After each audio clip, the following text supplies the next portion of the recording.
it's me, Hideo Kojima, back at it again with a new episode of the Boy Time Podcast. And as always, I'm joined by Babby and Paul. Hey. Right. Ah. We have a lot of stuff to talk about this week. Um, last time we already mentioned that we're going to be talking about Succession, the final season. We're a couple months late, but I finally watched it. And so we can finally give our updated thought, or I guess not our updated thoughts, but our regular thoughts on that. So we'll be going through that. I also saw the Barbie movie. I know Babby also saw the Barbie movie. So we will talk about that. Did you see Oppenheimer? No, I didn't either. we were busier than we thought, and spending 3 hours in a movie theater is really hard. Yes. And the theaters are actually still really busy. Yes. Barbie actually shattering more records than maybe expected.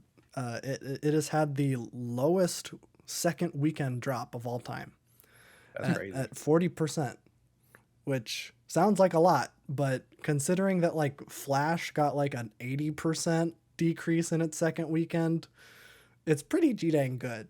So, yeah, people are still seeing it. The theater that we went was actually pretty empty.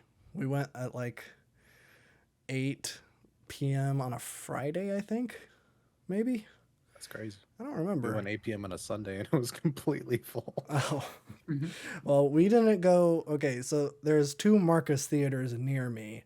One of them is a very small one that is connected to a mall that is actually right across the street from where I live. So we just walked over there on Friday night. And then there is the bigger one that is the next city over that we did not. We usually go there because it's nicer. But I was like, let's just walk. It's a nice night. Let's just walk over. So that's what we did. And it was very empty. And then as we were leaving, I shit you not, it was like the most stereotypical thing ever. We were walking out, and then in front of the theater, there were like 10 or 12 like 20 something white guys, and they were in a circle and they were discussing Oppenheimer. It was like the most surface level stuff. Like they just did not Oh, yeah, of understand how it was. Like, because we were walking past them, and then one guy was like, no. The stuff that's in color, that's like it's like a story. That's just storytelling. But the black and white stuff, that's real. That's what happened in real life. And that's like historically accurate. I'm like, yeah. That's what Christopher Nolan has been saying for the last like 2 months. And also, I'm pretty sure the black and white stuff is just legal court drama stuff, from what I've heard. I don't know. I can't attest to that yet. So. I think that's what it is, because that's like where like Robert Downey Jr. is in it, where it's like I guess I don't know. I don't know. I know there's a court thing, but I don't know what happens there. But yeah, I just thought it was very funny that we were leaving Barbie, and then there was a bunch of white dudes discussing Oppenheimer. So yeah, we'll talk about Barbie. I did also watch the. I don't think this is the official name, but this is the name that the Criterion Collection gave it. It is the La Trilogía de Guillermo del Toro, which is a collection of three very early Guillermo del Toro movies, including his first movie, Kronos. But all of them are in Spanish. So it is Kronos, Devil's Backbone, and Pan's Labyrinth. Which I did not know that Pan's Labyrinth is a like spiritual successor to Devil's Backbone. Kind of. We'll get into that, but yeah, I'll talk about I probably won't have a whole lot to say about most of them, but I thought that I would bring it up just because I did watch them and they were pretty dang good. So yeah, yep, we have a full docket ahead of us. So we'll get like the little bit of news out of the way first, just because I think that there's some stuff we need to talk about. I think we'll start with the exciting stuff. It was announced, I think, like a couple weeks ago. Simon Pegg was just like kind of casually like, yeah, me and Edgar Wright, we've been like, going back and forth, like talking about making a new movie. But then every time we get together, like, they like get together at Edgar Wright's house, and Edgar Wright's dog always interrupts them, and they just like play with the dog instead of writing the movie, which is about what you would expect from those two guys. And so I'm like, oh, okay. I don't know if Simon Pegg is trolling though. In that interview specifically, he was also like, yeah, I kind of just want to, it's not going to be another Cornetto movie. He really wants to like hammer that in, that it's not going to be the fourth entry in the Cornetto trilogy. He's like, I actually would want to do something like the exact opposite that every single fan of the Cornetto trilogy would hate, which I think could also be interesting. I don't think, as someone who really likes those movies, Hot Fuzz being my favorite movie of all time, I think I would not like it if that is the purpose. But so I don't know what he was going on in that interview. I don't know the context of what was going on. I know that it was like he's been getting interviewed for stuff because he's in that new Mission Impossible movie. So he's making the rounds, and I guess people are asking him about this new Edgar Wright movie. But it was officially announced. I think today, as of us recording it, that it is like officially in pre-production. So it is more officially a thing now that Simon Pegg and Edgar Wright are coming back together to make a new movie, which is very, very exciting for me. I have been a big fan of Edgar Wright stuff post the Cornetto trilogy, but there's something missing from them, both in Baby Driver and in Last Night in Soho.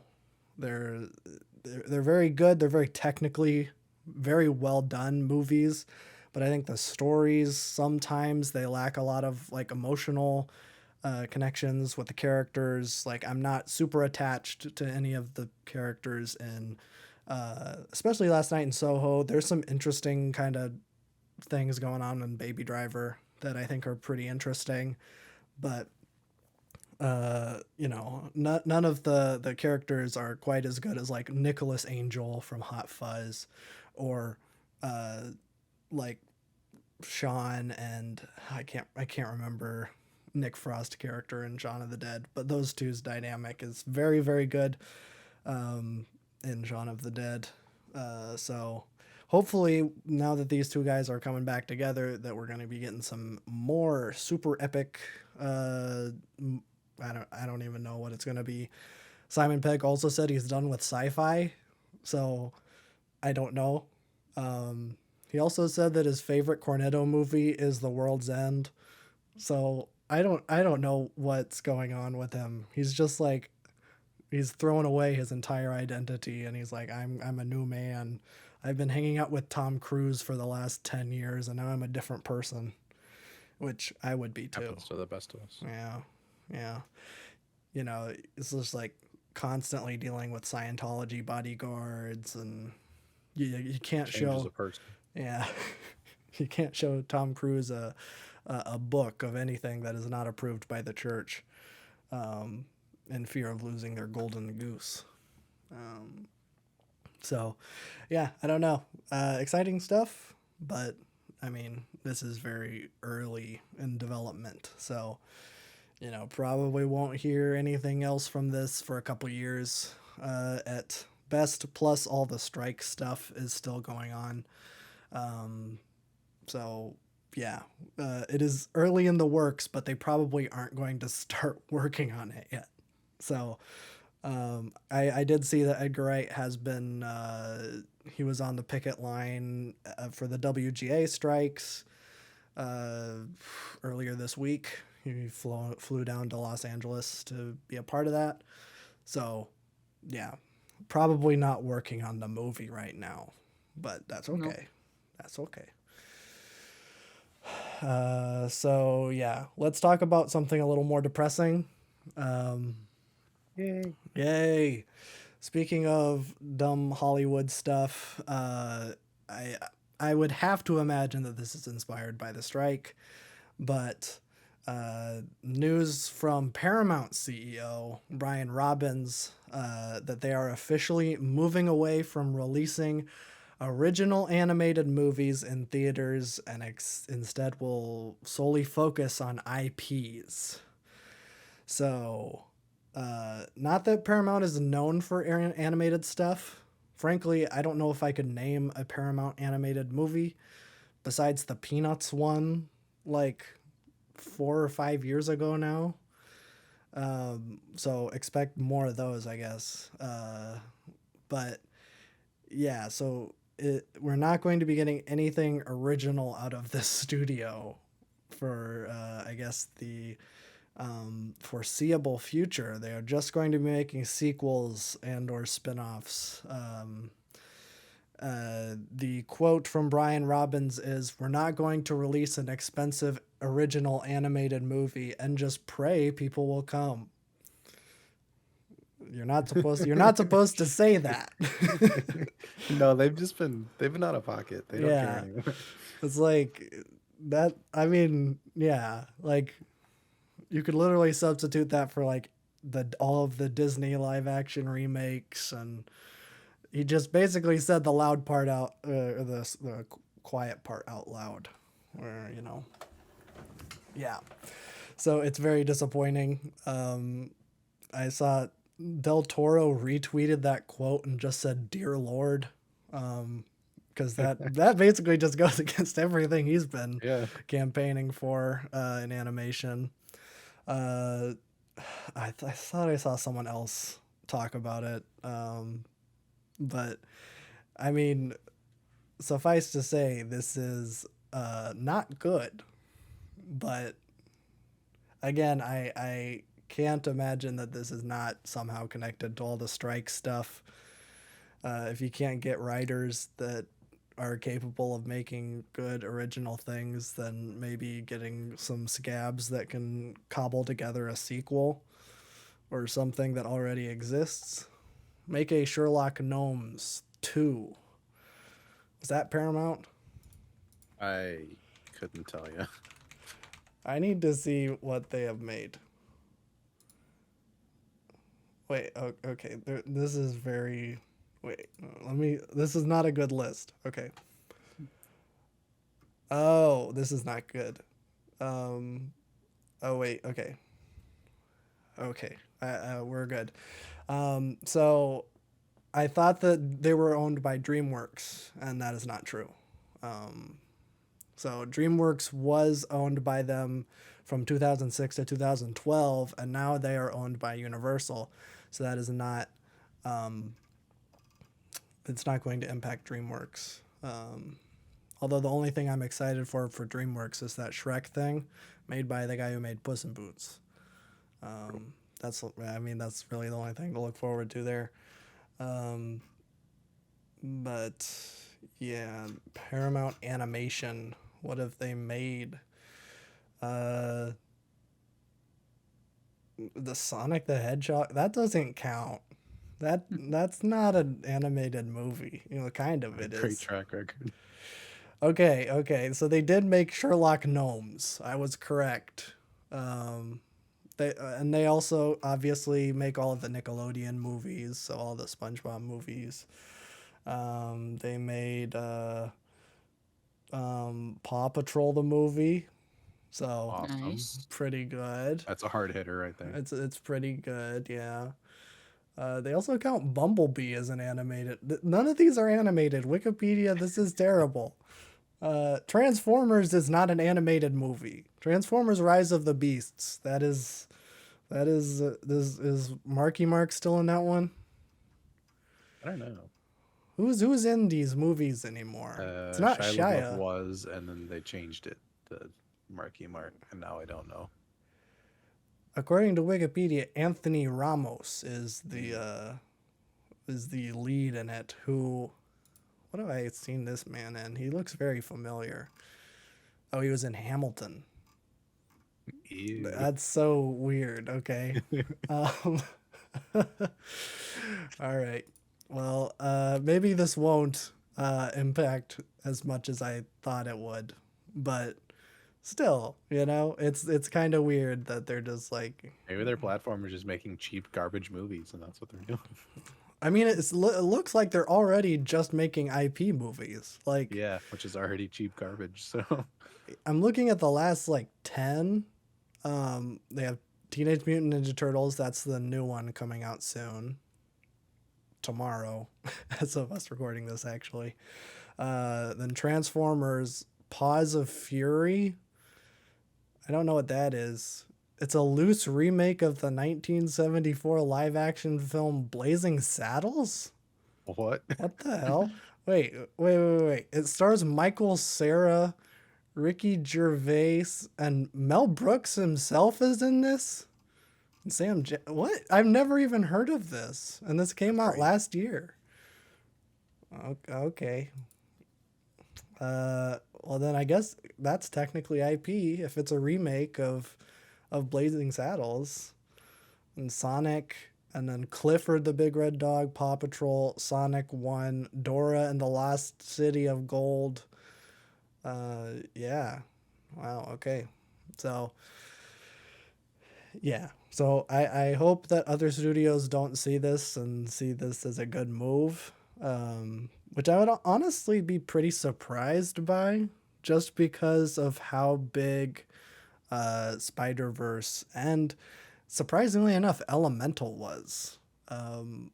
Nobody talks about Elemental. I don't know anybody who has seen it, but like it was like getting a lot of money. It was like blowing everything else out, and maybe because like nothing else was out, because it was up against like Flash. So I only heard bad stuff about it, so I don't know. no, like I hadn't heard anything good, but like people were seeing it. It made a lot of money somehow. This is like the Trolls World Tour of Pixar movies, where it's just like a bunch of people saw it and okay, cool. Hopefully they don't make sequels, but Well, Trolls has a new one coming out, I think. So. yeah, they do. They do. It played before Barbie. Failed. Yeah. Yeah. That's the third one now. Awesome. They on a roll. Yeah, they are. They are. Who would have thought that funny Justin Timberlake thing? What was that? I Can't Fight the Feeling.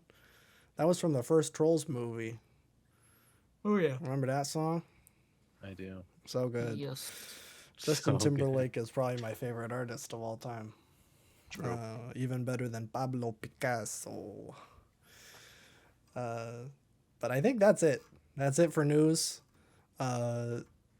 Yeah, just some disappointing stuff, and then stuff that is not going to happen for a very long time. So I don't know. Do we want to talk about Succession right now? We can. Nah. No, Nah. let's save it No. for an hour Save later. it for next month, you know. Next year. Next month. I won't It'll be remember. more relatable next month. Believe me. I mean, probably. It's not going to be any less relatable in a month. Unless something absolutely wacko crazy happens or the entire society has changed in the course of a It's month. gonna. Believe me, it's gonna. So the revolution is coming next week, huh? Oh yeah, I know. Mark your Okay. calendar. I have my peoples. Mark your calendars. Nothing Someone bad. once said something about how decades can happen in weeks or something. I don't know. This is true. This is true.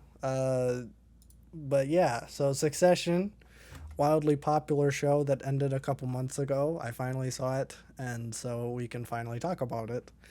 Babby, what did you think about Succession season 4? Pretty flawless, I would say.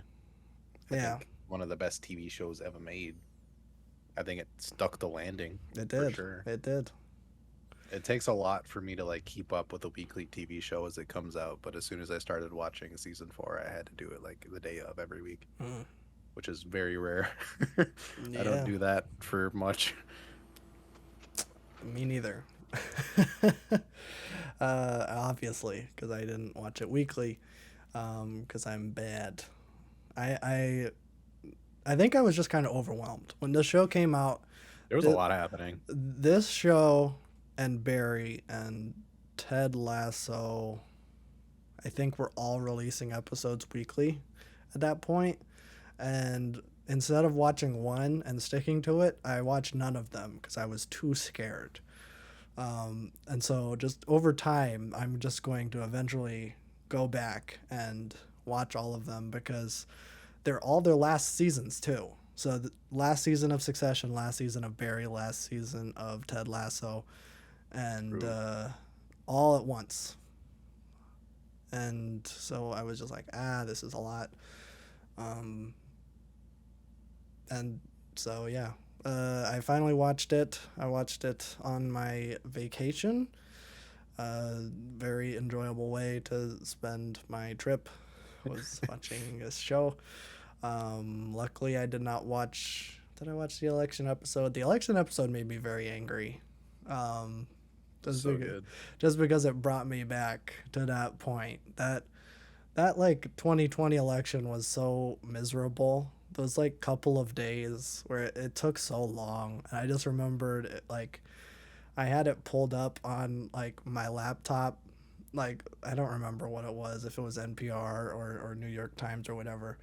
Like I had the map up all the time. Yeah, New York Times had that map up that like updated every 25 minutes. Yeah, and I would just like wake up and pray that it was over. Like please, please, please, I don't want this. I just one way or the other. Just please, just get this over with. And eventually, it was over, and then it wasn't for a very brief stint for about, And then a thingy happened, and then a everybody went thingy out. happened, and it was a false flag. Everybody knows. False flag on record.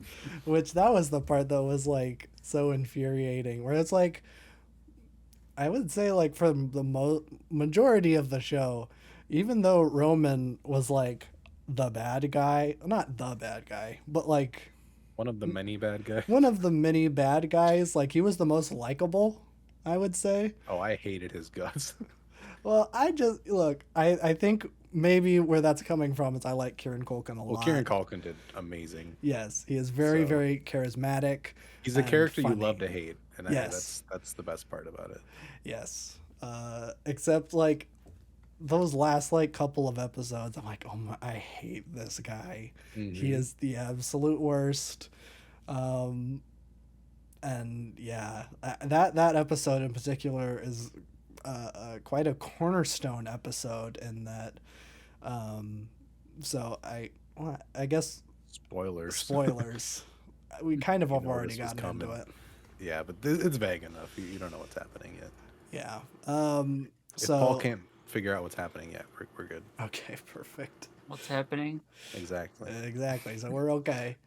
Um, so I guess maybe before we talk about the election episode, maybe we should talk about the death of not wait, is it Logan? Logan's the dad. Yes. Yes. The death of Logan and how that impacts the kids because that has been probably the biggest conflict, not probably, it has been the biggest conflict throughout the entire series up until that point. That I mean, the whole show is called Succession, so naturally, the biggest question raised by the show is who is going to inherit this vast media empire that the dad started between, I guess it could be the four kids, but Connor was never in the picture. No. So I guess the three main kids. And so by the end of season 3, the kids were all kind of united against the dad. But then he has a heart attack and suddenly everything changes, which I thought was brilliant. It was like their The third entire or fourth episode too. it was the third or fourth episode. Which I do have one issue. One issue that a loose end that the show forgot about. I Ooh. think they forgot about it. And I don't know, it was never answered, and I was hoping that the because I watched the little interview thing at the end of the final episode, and I was hoping that they were going to talk about it then, and they didn't. So I'm gonna raise the question to you, see if you noticed it when we get to the end. But yeah, so third or fourth episode, the dad dies, and suddenly the three main Roy kids are basically just thrust back into the company after being estranged for a long time, and it goes to the point where like one of their aides is like, well, you were estranged, so we didn't think that, like, we should contact you with these like business decisions. And then like Kendall was like, nope, nope, not estranged, not estranged, that's too strong a word. I'm like, bro, like, a day before your dad died, he came to you like in a karaoke bar, and like y'all just like shit on him for like 5 minutes, and then we're like, Yeah. haha, yeah, we just owned our dad. And then he I will dies. say Logan Roy is the worst person, but like the Yeah. "you are not serious people" line has not left my head since that happened. It's just like the it's best line. it's so true. It's like yeah, he's definitely the worst. And I would honestly be really interested in maybe doing like a tier list of all of these characters from like Mhm. most evil to least evil. Because I That would be think kind of fun. everybody is evil to an Yeah. extent. Yeah. But there is definitely degrees of like the atrocities that they have committed. And Logan definitely, even without doing a tier Numero list, uno. is the worst. But he's right. Mm-hmm. And it is kind of bookended at the end where after this big explosion at the end of the last episode, where there's this big meltdown, and Roman just says, "We are bullshit. I am bullshit. You are bullshit." It's just like yeah, that's what your dad said like Mm-hmm. a day before he died, and it took you guys this long to realize that like none of you really have what it takes. And I like it's kind of beautiful, honestly. Like, it's great writing. And I mean, I don't even think we need to bring up the acting, because Oh yeah, best I've seen since like Better Call Saul or Breaking Bad, and those are only like at key moments in those series. mhm, This one was like throughout, just like crazy good. yes, and it's very like, I think it's honestly kind of crazy that the people who acted in this show have not been picked up to do like major things since, or even during, while Succession was still being created. I saw that like Sarah Snook was just in like some movie. I saw her in a trailer, and I'm like, oh, that's Yeah, I Shiv. think she's some stuff now. But I never see Kendall in anything. Kieran Culkin shows up once in a blue moon in something, and it's always a treat. Um, but yeah, like no one is really getting picked. I think I saw Tom. He was in The Assistant, I think, which was like this indie artsy movie about the Weinstein stuff, or He not. just loves playing like those kind Yeah, of characters. and the thing that I've seen from him is that he plays the HR guy, Oh and God. the assistant goes to him and is like, yeah, so I was cleaning up his office, and I found an earring on the couch, basically implying something shady was going on that couch. And she was reporting it to human resources, and Tom, well, it's not Tom, but it's the guy who plays Tom, and he's like, well, how do we know that it could have just been like an earring just fell Classic out? HR apartment. Yeah. Yeah, I mean, like, that's the point, and that's who you cast, because Yeah. he's No, yeah, very he's good. perfect for it. He's perfect. But yeah, and why I'm surprised that a lot of these guys aren't getting picked up in something bigger is because of how this show was shot. Being kind of a gauntlet of Hmm. like you would have to be a top tier actor to even like survive in how this show was shot. It just doesn't stop. It doesn't stop. So I guess for those who don't know, let's get into the kind of nitty gritty on how Succession is shot because it is very interesting. It's very different than how most other shows are shot. So let's take Better Call Saul or Breaking Bad, for example, another prestige television program. For the most part, like scenes are blocked. And for those who don't know what that means, like there's storyboarding and like basically all of the movements that an actor does in a scene are planned out in advance, and where the camera is positioned for those movements is planned out. And basically, they have a number of shots that they're going to do that day in that location, and that is how an average scene is shot. So they just move from shot to shot to shot to shot to shot, not necessarily in order, but that's what they're doing. They're getting all the shots for the day, and this show is recorded differently. Things are maybe blocked out. The actors know what they're going to do and what they're going to say, but where the camera is going to be and where the camera is going to be looking at, the actors don't know if they are on camera or off camera whenever they are performing. So while they are acting, the camera people are kind of like going in a circle and kind of like snap zooming and like focusing on who's making like who's performing right now. And also they might just be recording someone else that is not even saying anything. So these actors are always on because they never know when they are on camera and when they are off camera, and basically they're just they're doing the scene over and over and over and over again so that the camera people can get like shots of all of the different characters at different points in this conversation. So it is like a never ending gauntlet for these actors just doing the same scene over and over again. And they're playing the worst people you can imagine. Yes, and they are being incredibly raw and vulnerable. Like the guy who plays Kendall, like I've seen interviews with a lot of like people from behind the scenes that were like, yeah, we straight up thought that he was going to kill himself. Like I think it was the scene I think it's the scene after he and Roman become CEO and goes on the beach and he just kind of like Oh yeah. chills out for a minute. Everybody on set was like, we thought that he was going to walk in the water and drown. Like that was how like we had to like run up to him and kind of shake him out of it because that's how into his character he was.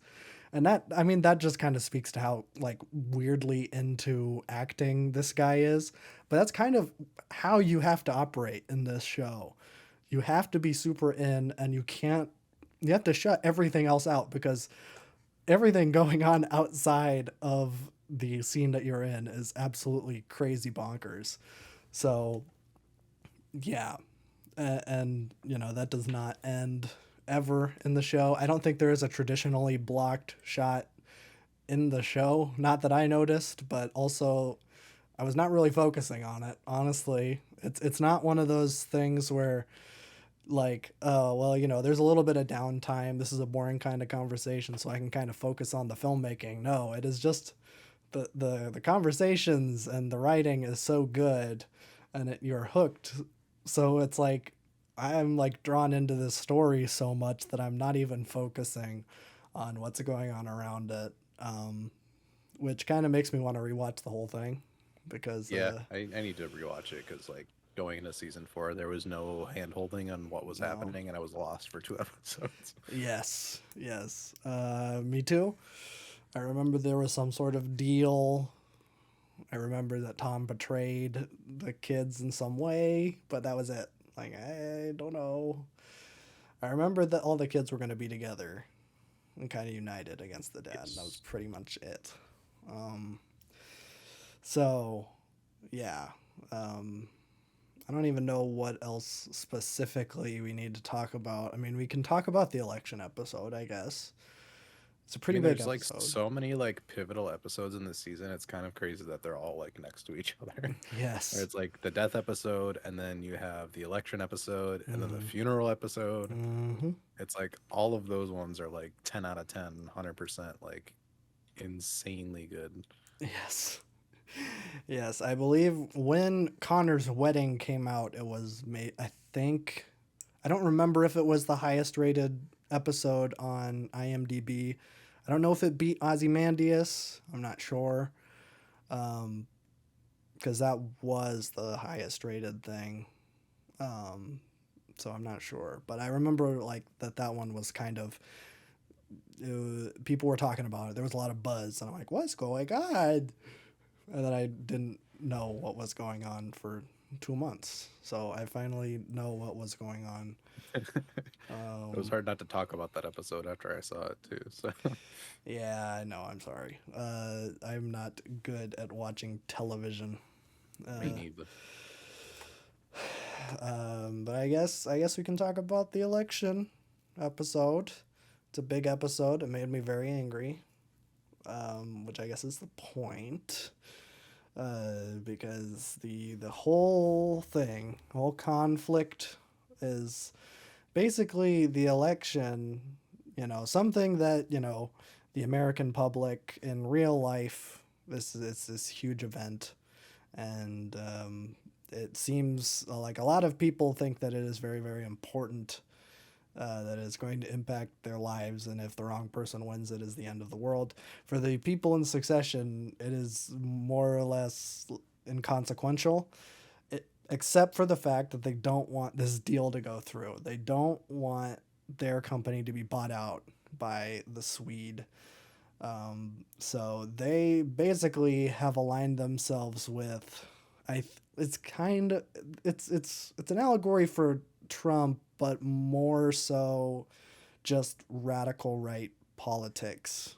Because it isn't like obviously a Trump thing. It could be just No, that guy isn't a Trump. That guy's just a bonehead. That's yeah. yeah. Jared It's not Mencken. like it's not like the Bernie copycat they have. Yeah, which is the guy who was running for the Democrats, I think, right? Yeah, I don't remember his name. I don't remember either. They don't say his name much. They're more like Mencken, because that's the guy they want to win. Because it is he implies that, hey, if you sway the vote for me a little bit, then I'll maybe block the deal for you. Which really, I don't know what like a news thing can do, but I guess they did do it. Although I don't know. It's never really like they never really tie that up. That's not the loose end I was thinking of, but No, I think it's fine for it it to be open. I yeah. think the point of the episode is not that. No, it's not.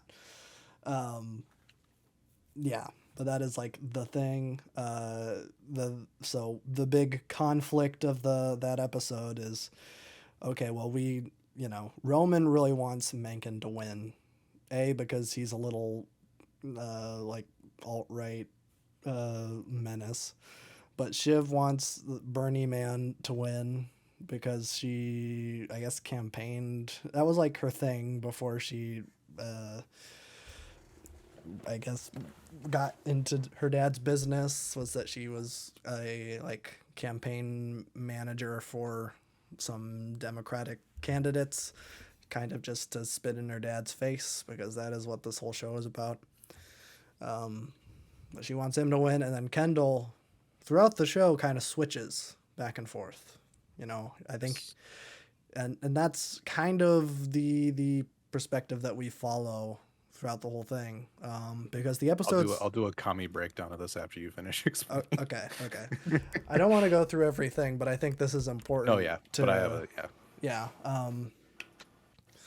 because that this is very key to the whole conflict, is that Kendall, and his kids aren't brought up a whole lot, but Kendall is a father, and his daughter is darker skinned. I don't I don't know if they ever explain why that is.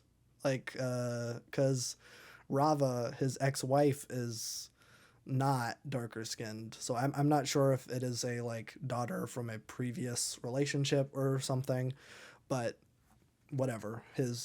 He calls her his daughter, so I'm just going to say that it is his daughter, but she is darker skinned, and it is brought up in the beginning of the episode that she was attacked, or not attacked, but harassed by Mencken supporters.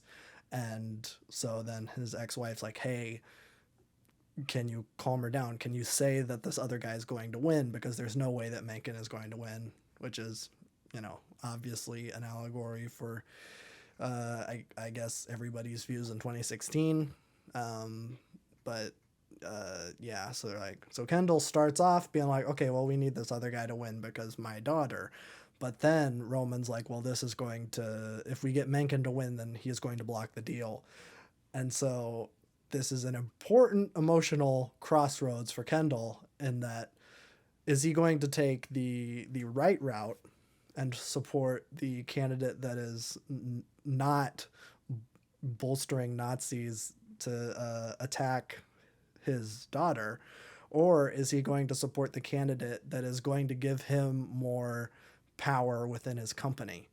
And so he kind of goes back and forth, which for me made me very upset because it was very obvious what he should be doing. And he does not do that, obviously, because this is a show where evil people are evil and power hungry and greedy.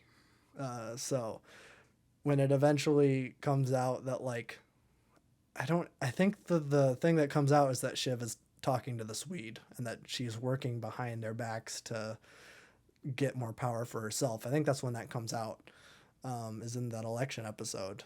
And so then when he finds that out, full on Mencken, he's like, okay, we're going to call the election for Mencken early before the mail-in votes are counted in Wisconsin. So then, yeah, their news organization is the first one to call Mencken for president. And then since they were the first one, then everyone else follows. Basically, they just called the election for Mencken and he won. So that is the election episode. That is the big kind of arc that goes through it. Explain what a communist thought about this episode. Okay, I think it's interesting how we can have two very different perspectives, and I don't mean this as an insult, but that's a liberal way of thinking about it. Okay, fill me I in. want to explain this episode because this is a masterclass of ruling class activity around elections and the inherent like class consciousness they have. So they have their two different candidates, Mencken and then this Bernie looking dude.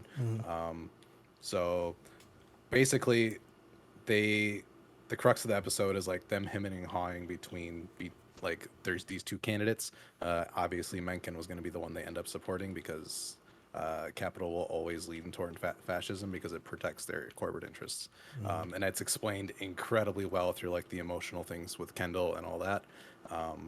And I mean, you can have little fights within your own class, but at the end of the day, like everybody's going to go towards this Mencken character. You even see Shiv do this like 2 episodes later. Right. She cozies up with Mencken. Right. Yeah.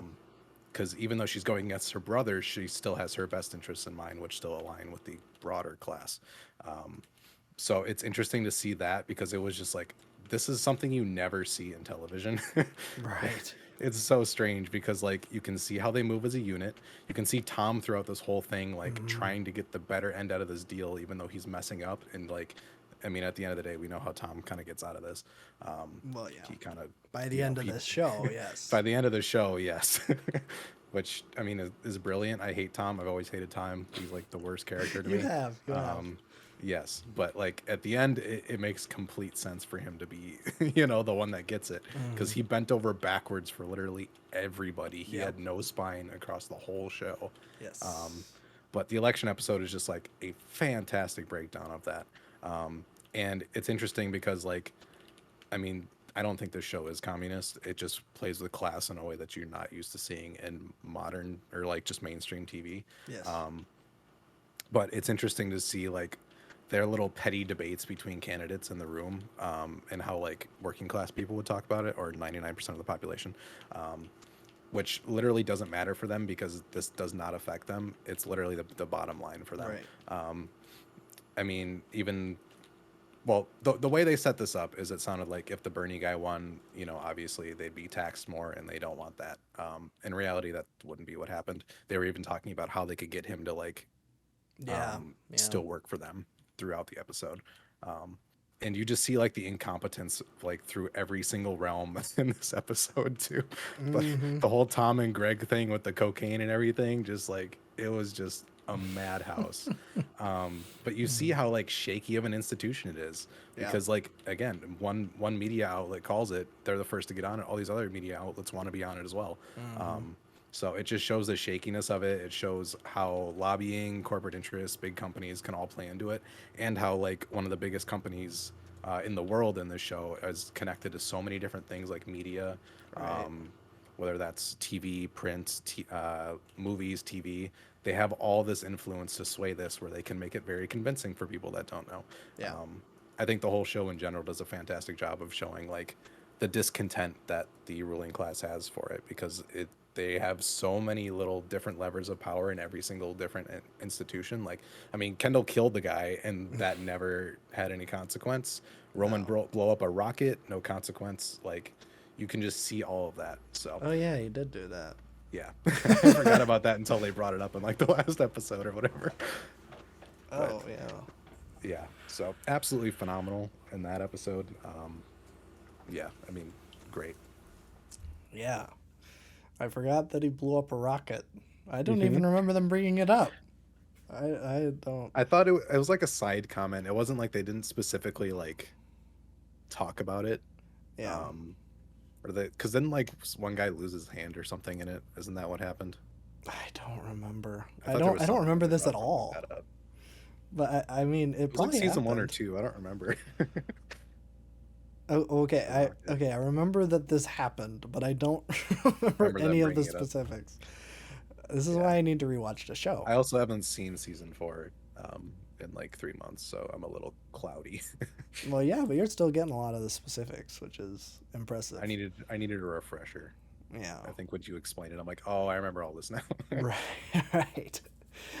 Yeah. So I would say that those two are probably the biggest episodes. Yeah. I would say, even though the last episode is probably the. I don't know if it's the most shocking. It would probably be the most shocking to a general audience that is used to television shows where even in prestige television shows, a lot of well, you know, the protagonist gets it in the end.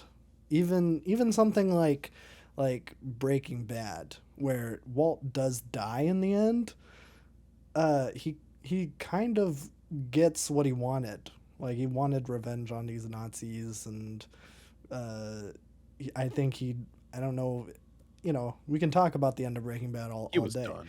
He Yeah. was done, and he kind of died fulfilled, in his own kind of sick and twisted way.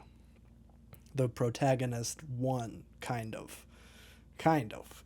I would say the end of Better Call Saul, he's back to being Jimmy. So it's a very kind of fulfilling ending in that too. But this one, nobody wins. Tom wins. That would not be the end of any other show. The thing No. that reminded me of the most was the ending of Game of Thrones, where the one guy that everybody didn't want on the throne got on the throne, and he was like, "Yeah, I wanted it the whole time." It's like, dude, you've just been hiding in the forest the whole show. You've been hiding in the forest and learning how to see without your eyes, and you're in a wheelchair. Have not been you've not been even on the block the whole time.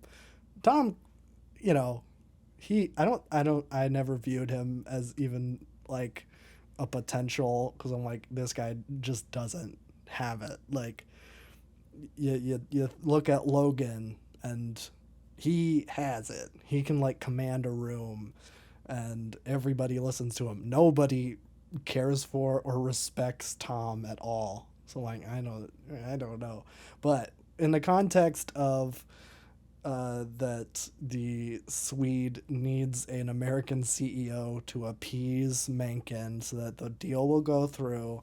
Tom is the perfect candidate for that because he's not gonna act up.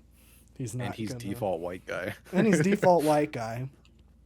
He's your I was gonna say He Bob is like, Iger. if you look up if you look up CEO on Google, you can see like 13 different variants of Tom. Right. Yeah, he is just Guy, and because nobody really respects him or sees him as a threat, that makes him kind of perfect to be a puppet for the Swede, which I don't remember his name. That's why I keep calling him the Swede. uh, It is, I think it's Alexander uh, Skarsgård, one of the Skarsgård mm, brothers. I forgot his name. Because there's Stellan Skarsgård, and Uh-huh. he was in Good Will Hunting, and he was most recently in Andor, and then there's Bill Skarsgård. I think that's Pennywise, and then there's Alexander Skarsgård, and I think that's the Succession guy. His I name Lucas, is that? Luke, yes, yes, I think so. Oh yes, okay, Alexander Skarsgård. I was I feel like right. that sounds right. Well, I think it is.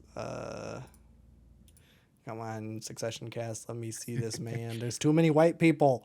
Uh, Ah, um, Lucas Matson.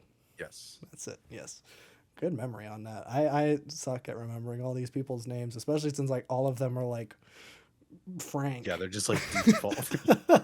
Shiv is the coolest name on earth. That's the only person I can Right. remember. Shiv and I remember Jerry Oh, of because course. I was like, oh well, there's a lady named Jerry. I remember that. And Greg, because Greg's And awesome. Greg. Except Yeah, Greg was horrible this season. he was. What is he doing? What happened to Greg? What happened to Greg? Why did he He become got a sexual indoctrinated. deviant? when did that become a thing? I think that just happens. I think Well, that yeah, just happens when you're in that position. That's just, yeah. I could You hang see around that. Tom too much and you're just I did want to talk about though, like the relationship between Tom and Shiv was incredibly laid out, where it's like Tom was using Shiv for power and influence and money, and then flips it at the end where Shiv is using Tom because he has a CEO position now. And their Right. entire relationship is built off of like profit. Mm-hmm. Or Yeah. the fact that like the show has very good language. I'm pretty sure it's not a commie show. I don't the people that made it don't strike me as that, but they No. just have a very good understanding of what's happening. But it's like everything in the show language wise is a market. They everything involves profit, it involves image, it involves everything, and they consciously think about that in every single decision they make. And it's just like so in depth and like complicated that it's weird that dialogue scenes when the show is majorly like almost all dialogue, Yeah. but it's all fantastically written and you're like on the edge of your seat even though it's like big business talk. I don't think the viewers really see themselves in these characters. I hope not, at least that's not the intended purpose. No. But like you are invested in the story. They are me. But I mean, Literally even just me. like, yeah, literally me. When Kendall walked into Kendall. the ocean and drowned himself, that was literally me. Kendall is Literally literally me. He's such a But even awesome just the end of the grindstone. show, it was so funny at the end of the show with like him pouting, and Roman just kind of going back to the bar, where Yeah. it's like their lives are not going to change at all. Like they are still set for life, and their kids are still set for life. This was all just a little game for them, and that's kind of like the cruel joke at the end of the show that I really, really, really loved. You Well, don't get that big climax. You don't get any of that. It's just like, yep, this happened. These people are still fine. Tom wins yes. it out in the end. Yeah. Well, I'll say I think this is more or less a game for Roman. Roman is going for sure. to within a year. This is more or less. He's not going to think about it. Like Yeah. this is just a little pit stop in the For story Kendall, that it's going to be something that plagues the rest of his life. But I'm Yes. talking materially. These people are set. Like Oh, it's not a oh, life yeah. or death thing. No. That's where I was getting at. But yeah, I think Kendall is Kendall's scarred done. and done. Yeah, Yeah. like I think that's something that the showrunner said at the end is that like that as Kendall like is he might go on to like make a business or just do something with his life, but it's never ever going to achieve the status that his like dad's company did. He's just going to Mhm. forever be in that shadow Yep. because of the events of one day, and specifically the actions of his sister, which is particularly messed up. Um, It was so good it though. was so good. Um, I really, I mean, I should have saw it coming, really. But Yeah, I I should did have not. too. That last episode was such a roller coaster. You couldn't really tell what was gonna happen, which was like brilliant. Yeah. Um, But I mean, that Kendall breakdown scene is like on par with like the Kim Wexler bus scene for me. Of just like, oh how does a yeah. human being act that well? He's so good. That's like the thing. I'm like, how is Jeremy Strong not in like Yeah, every single A24 movie? Like, what is going on? Because like I have not seen him in anything else. And he's so good. He's so good in Succession. Again, you love to hate him. hmm Um, yeah. But because I think Kendall is more or less the main protagonist throughout the entire show. yeah, Um, and so yeah, I should have saw it coming. I don't know, but honestly, I was like everyone else. This is prestige TV. It's going to have a bunch of twists and turns, but well, in the end, he's gonna get it. Like that's kind of what this whole show has been. The first episode, he thinks he's going to get it. In the very first episode, he has a breakdown in his dad's bathroom. So it's like, okay, well, at the end of the show, he's gonna get it, and it's gonna be fine, and he doesn't, nope, which is great. It's a great twist on brilliant. that. Um, I need to watch the show again. yeah, yeah, it's something. If you have not seen it, whoops, you should not have stayed this long, you coward. It's still Yeah, I worth should it, have left. even if you knew what's gonna happen. Like you won't expect all the things that happen in this show. Right. Yeah, we did not go into all of the specifics. No. And honestly, maybe knowing where it goes might actually help you piece it together all in one Yeah, go. it's a very dense show. Yes. It is not a show that you can have on in the background No, because you will because have no idea what's happening. yes. There's no action. It's all talking. It's all talking. So if you're not really paying attention to dialogue, but also so much of the character's performance is nonverbal, which is Yeah, going true. into how this show was shot again, where they didn't know. They didn't know whether they were on camera or off, so they were just constantly on. So all of the reaction shots are all in character, and they were shot in one take or another as an actual reaction. So everything is so dense. It is kind of a hard show to get into, I would say, because it starts kind of slow. The first couple episodes are kind of weaker. I think the Um, pilot's fine, but then it's like it takes you a little bit to realize what's happening. yeah, which is probably one of my bigger problems with prestige TV in general is that it usually takes a minute. Yeah. Um, and I don't know if that is because the creators don't know where it's going yet, or if it's, hey, we have 10 hours of stuff we need to do. hmm Okay, well, we don't know what any of these characters are like, so let's just fluff in a bunch of stuff. And, usually movies can establish a character in a couple minutes and you can kind of get it. But for some reason, prestige TV is like, viewers need 2 episodes to understand what the character is going on. It's like, that's 2 hours. That's like the amount of Yeah. time a movie is. Um, I will say so after rewatching Breaking Bad, I really enjoy the first season because it's like so it, funny and quirked up. yeah, the first season of Breaking Bad is a black comedy, Yeah. which I think is why Bryan Cranston was cast because he was a Probably, comedic and then turned actor. into something else. Yeah. Yeah. So yeah, which they kind of lucked out that this comedic guy could Big also time. perform brilliantly in a serious role.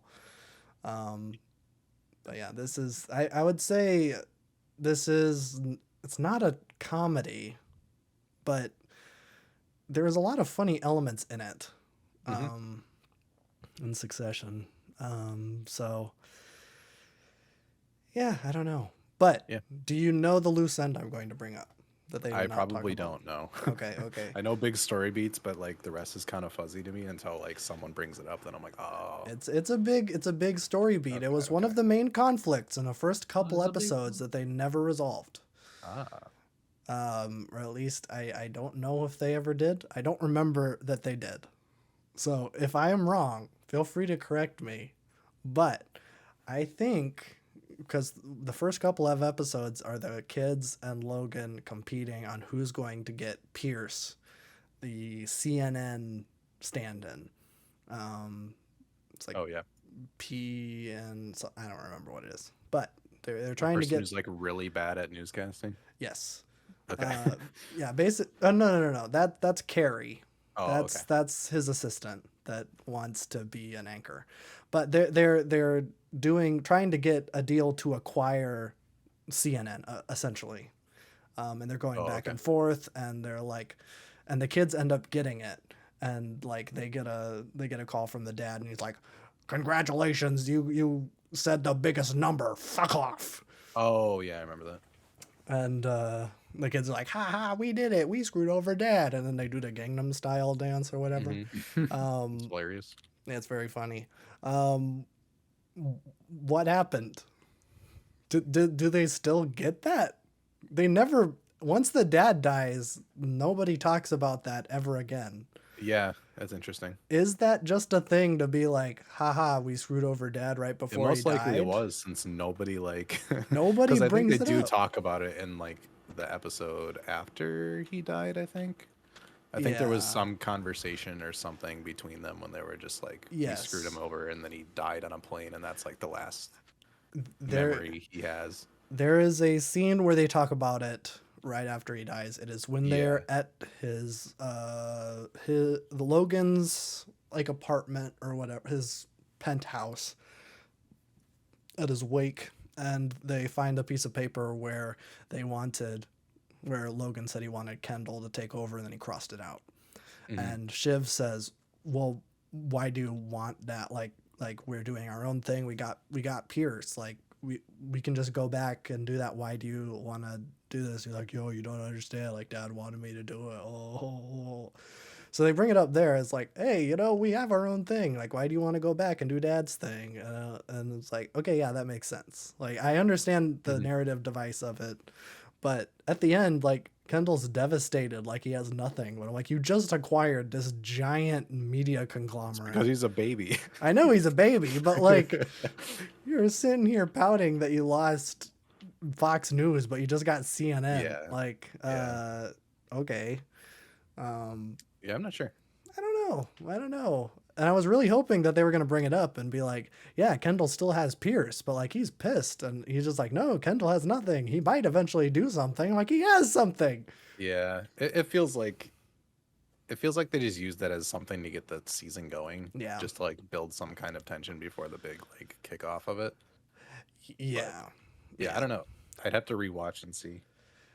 Because I- yeah, I completely forgot about it too, because I'm like, oh, this doesn't matter anymore. Yeah. I didn't realize it until like maybe like right before I watched the last episode. I'm like, oh Yeah. yeah. What Where did that happened go? with that? So yeah, I would be very interested to see. Also, something right before we wrap up our Succession discussion, I did see an interview with Brian Cox, who plays Logan Roy, who said that Logan's death happened too soon in the season. I would Nah. disagree. I would disagree too. And I don't know if that is him wanting more screen time or what, but he was just like, yeah, we needed more Logan in the last season. Like, but honestly, no, I think we had just the right amount. just the right amount. He I said was, some great lines, and then he died, and that's all I needed. he said, fuck off. Yeah. And then he's dead. It's And fine. perish. Yeah. Yeah. And then Greg had to like tell him about he like banged somebody in his room, and then Greg talked to him, and that was a good scene. That was a good scene. And then like he made fun of him later. Like Logan was like trying to like lighten the room while this like deal thing with Pierce was going on. He's like, "Who wants to smell Greg's finger and guess the scent?" It's like, oh, gross. I don't like that at all. Um, but yeah, that just goes to show that he's the worst guy ever. And everybody Greg should is the hate him. best. Greg is the best, relatively He's so. relatively. He's kind of the worst in this season, but Yeah. overall, I They- like Greg. They it's like how they massacred my boy. He was just the thing with Greg is that he's kind of the audience stand-in, where like he doesn't know anything about this side of the world. You know, he's tangentially related to. Except he slowly conforms a little bit as he He's, climbs up. Yeah, that's the thing, is That's that the he kicker. eventually gets it. But he's really just trying to weasel. He's Yes, he's he is the biggest weasel. and he's kind of like, That's Tom. well, that's definitely Tom. But he's like, well, he's Tom's right hand man. He's a little baby weasel. He's kind of like the Parasite people from Yeah. from Parasite, where it's like, oh, well, we gotta get some more money, because that's really all he's there for. And that is, the whole thing. The money. The money. Overall, fantastic show. Amazing. Fantastic. Yes, it is. It is a masterclass in acting. It is a masterclass in production. If you want everybody on the show to hate you, then you should do the show like Succession did the show. So, yeah, I have no idea what they're going to do next. I would be very interested to see. I don't know. It's kind of like with Vince now. It's like, well, he's done with Breaking Bad. It's been this whole thing, and Better Call Saul. Now he's doing something else. It's like, oh, okay, well, what's it gonna be? I don't know. We'll see. But I'll probably check it out 2 months after it comes out. Of course. Of course, because that's just how I operate. So, that is the Succession discussion. Yeah. I'll talk about Guillermo del Toro real quick, just because I don't think I'll have a whole lot to say, and then we'll talk about Barbie. We probably should have started with Barbie, because that's the most topical No, thing. I like the Make them stark wait. contrast. Yeah, Barbie and Succession, really opposites. Yes. But we'll get there when we get there. I do want to briefly talk about the Guillermo del Toro trilogy that I watched. It's not really a trilogy. It's a trilogy in the same sense that the Cornetto trilogy is a trilogy, where they are somewhat similar. There are actors that kind of carry over. There are kind of production themes, and I think this is more or less just because Guillermo del Toro is kind of known for practical effects, especially in Pan's Labyrinth, where he was given a lot of a bigger budget. And I think, has everyone here seen Pan's Labyrinth? Nope. Oh, I know that I watched it with someone on here before. I thought all of us were there for that, but maybe there was someone else there. I don't remember who 1 was. second. Let me see Maybe an that's image of it and see if it. You would know the guy from it like immediately. The pale man, the guy with Yeah. the eyes in his hands, in his palms. I do not, but no, I have not watched that. Oh, okay. Maybe Babs was here. I don't know. Someone else was here. Or Grant was. I don't. Probably not Grant. I doubt it. It might have been Someone our was friend here. Kyle. Oh yeah, that's true. I'm not sure, but I know that you have seen Pan's Labyrinth. You have not seen Kronos or Devil's Backbone. No. I would be shocked. I had never even heard of Kronos before. Now I own it on Blu-ray. So, yeah, briefly talk about that. Kronos was Guillermo del Toro's first movie. Takes place in Mexico City, which is where Guillermo del Toro is from. Not really a fun fact about this movie, but a fact about this movie is that this was, I guess, Guillermo del Toro's second pick for what his directorial debut was going to be. He was actually going to start off, funnily enough, with a stop motion animated movie. him and the modeling team created 90% of the puppets and like live sets that they were going to use, and their studio was vandalized, destroying all of the work that they had done for years. Awesome. So he went to his second choice, which is Kronos, a live action movie about a man who is just so happens to find a device that grants eternal life. It's a little scarab beetle thing, and its legs kind of stick out, and then they're needles, and they dig into your hand, and then like a little tail thing comes up and it injects itself into your vein, and it gives you eternal life. It makes you younger. And so this guy owns like an antique store, and he's like just like, I don't know, cleaning up a statue, and then a bunch of cockroaches crawl out, and then he's like, oh, a fun device, I'm gonna stick this on my hand, and then it stabs him, and he's like, ow, oof, owie, ouch, it hurts. But then, you know, he takes he breaks it off, or he doesn't break it off, but he manages to get it off, and then like, ooh, the wounds heal really fast. Oh, I wonder what is happening. Yeah, I don't know. The movie was fine. I don't really want to get too much into it because we talked about Succession for a really long time, and I honestly don't have much to say about it. It was okay. For a directorial debut, it was pretty good, honestly. A lot of the, I don't want to say a lot of the makeup effects were good because they weren't. A lot of, like, there is moments where he's, like, peeling back his skin to get, like, the new skin under it. And that was very obviously just kind of like latex prosthetics. But yeah, it was fine. It was fine. It was pretty interesting. It has a very young Ron Perlman in it, which is kind of cool. Ron Perlman is to Guillermo del Toro as like Sam Jackson is to Tarantino, where Ron Perlman is in like a bunch of Guillermo del Toro movies. So this was obviously their first collaboration together. I didn't know that Ron Perlman spoke Spanish. Surprised me a little bit when he started speaking Spanish. Like, oh, okay, all right, this guy speaks Spanish. You do not expect someone that looks like that. No. Speaking Spanish.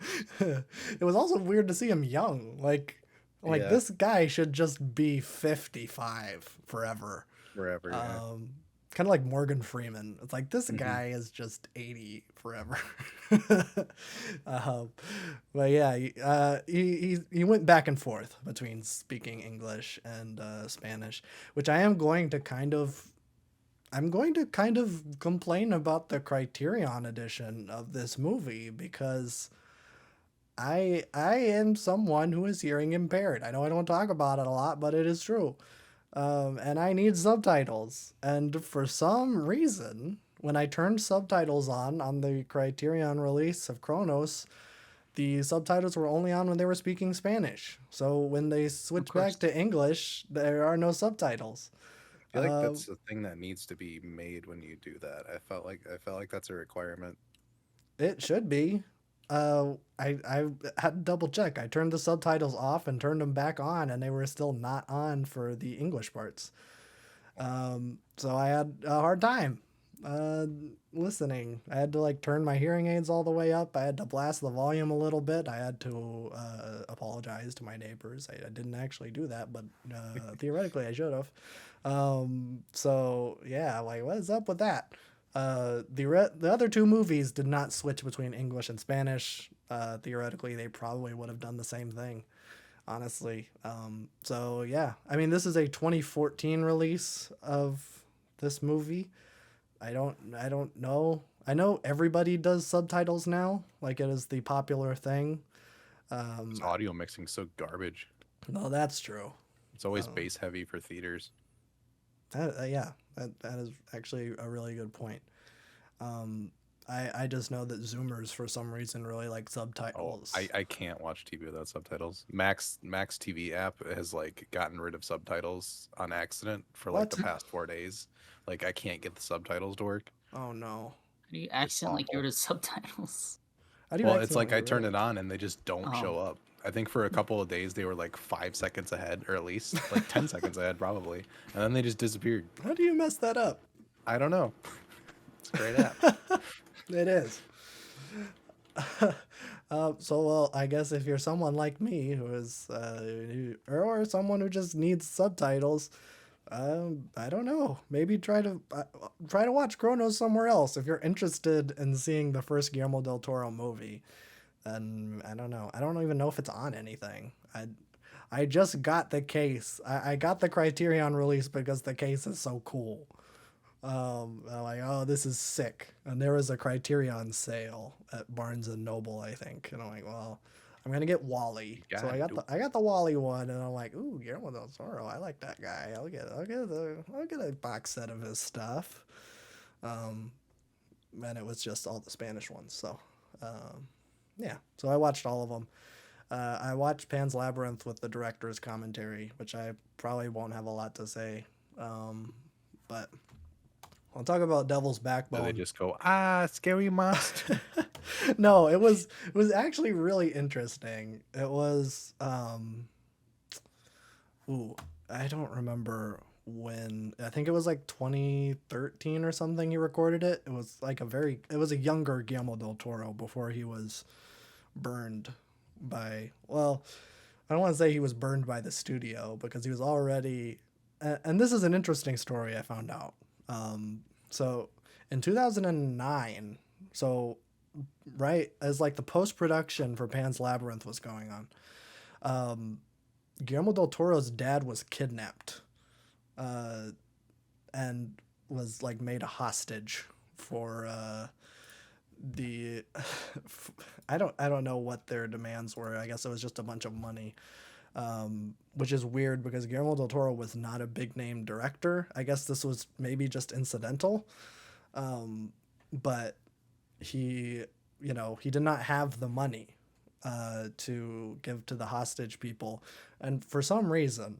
And this is the only good thing I've ever heard James Cameron do. But James Cameron stepped in and gave the money for Guillermo del Toro's dad to be returned. And to this day, they have never been caught. Uh, Interesting. yeah, they got away with it. And James Cameron's and Guillermo del Toro's money has never been returned. So, kind of interesting. Conspiracy. Big conspiracy. It's like DB Cooper. Nobody knows. Nobody knows. Maybe it was DB Cooper. It could have been. nobody know. Maybe not, because he would be dead, probably. That So happened you in the think- 60s, right? I don't know. Okay. Sometime. But yeah, kind of interesting. So I was like, is this I was wondering if like the director's commentary was going to bring it up because it was right around when this movie was in post-production that all this was going on. But he didn't bring it up, which is fair. I wouldn't expect him to like, talk about it because he's like, this is Pan's Labyrinth. By the way, my dad was kidnapped. But I'm gonna talk about Devil's Backbone for I don't know, maybe a little longer, just because it's pretty dang good. Not really my type of movie, but I mean, really interesting. So Devil's Backbone and Pan's Labyrinth are more connected than Chronos is to either of them. Devil's Backbone is more or less a spiritual precursor to Pan's Labyrinth. So Devil's Backbone takes place in the last year of the Spanish Civil War. At that time in the conflict, basically the fascists were pretty much won, and they were just like going around and killing the last. I don't know if they were communist or if they were just. It was anybody left adjacent. It was Yeah. leftist, yeah. Yeah. Yeah, the people in the Devil's Backbone are communists. Yeah. It Straight was up. anarchists versus Marxists, and then the anarchists and Marxists fought each other, and then the fascists killed all of them. Oh, Mm. Yeah, I don't know much about the Spanish Civil War. I just know Yeah. that the fascists won. The Yes. anarchists were basically just independent in Barcelona. They just kind of sat there, and then everyone else just fought. And then one of them, we're getting into history when we're talking about movies, but basically, like, I think it was the one of them backstabbed the other, either the Marxists or the The Marxist anarchists. backstabbed the anarchists, and then Yeah, and then they started infighting, and then that basically gave they were called like the Phalangists, I think. That basically, then Yep. they just swept the field. Okay, yeah. So It's the a movie, very complicated history, but yes, that's the overview. Extremely, yeah. Yeah. That's very vague general. so this movie takes place when the fascists are sweeping up. They're killing everybody, and so like the characters in the movie realize, okay, we only have a matter of time. Like we need to have an escape plan, and the people in the movie are communists, but they are basically taking care of a bunch of orphaned boys. And so the main character is a boy who just shows up. His dad is a fighter for the leftist forces. Not his dad. Well, his dad is, but he's dead. Um, he was he was brought to this like orphanage by another freedom fighter who was going to join the front lines and some sort of last stand. And so he dropped the kid off because he didn't want to bring him there. And so the kid is brought there, and there is a ghost. Oh no. A spooky ghost. No. So the ghost is a kid, and I guess somewhat, well, not somewhat, important to the plot. There is a dropped bomb in the middle of the courtyard of this like orphanage center. Basically, in a bombing run by the fascists, one of the bombs landed in the courtyard and did not blow up, and it's just been kind of sitting there ever since. I don't know. I don't think it had been a long time since the bomb was dropped. Maybe like a couple months to a year, maybe. Just because this movie takes place at the very, very end of the Spanish Civil War. So there's a bomb, and then there's a ghost, and the ghost lives where they get their water near a well, and the ghost it's shot very interestingly, and this is actually, I know I just bashed on the Criterion release. The Criterion did have a very interesting like little mini documentary on how they made the ghost, because it's Guillermo del Toro. A lot of it was done practically with kind of a CGI coat of paint on top of it. So I would encourage everyone, if you're available to, if you're not driving or doing something like operating heavy machinery like a forklift or something, maybe look up a picture of the ghost from The Devil's Backbone. It is a small child who has like black eyes and kind of porcelain cracks all over, which is something that Guillermo del Toro was kind of adamant for. Looking through concept art, like it was more scary before. Like it was like bald and like had like the black eyes and like shriveled limbs, and that's not really what it is in the finished product. It's just a little kid. But his defining characteristic is in the like top left of his forehead, there is a blood plume that is just forever kind of spitting up. So whenever the ghost is on screen, there's like some ghost blood coming out of his head. It's very spooky. But it is a I would say it's a horror movie, but it is not a jump scare horror movie. Thankfully, there's one jump scare in the whole thing that is bad, straight up. It is not a well earned jump scare. It is very kind of cliche. So not a fan, obviously.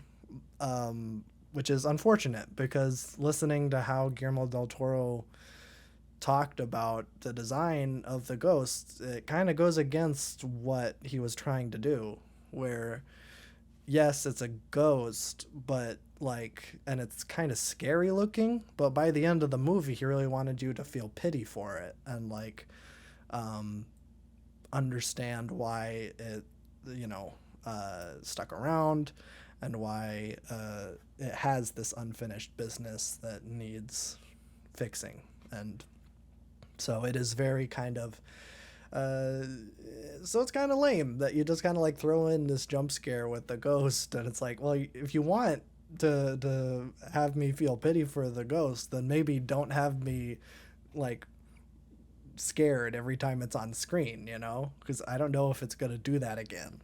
I'm just like bracing myself for a shock because you did that one time. So I don't think that's super effective. If that is what you're trying to do, maybe restrain that a little bit. But overall, like I thought it was pretty good. The bad guy is comically bad for no reason. Um, yeah, I don't understand really what's going on there. It's like an orphan boy that grew up and is now helping the orphanage, but he's evil and he's trying to find the communist gold. Because I guess the communists were just like having ingots of Loaded. gold. Yeah, they had like Famously. famously loaded communists.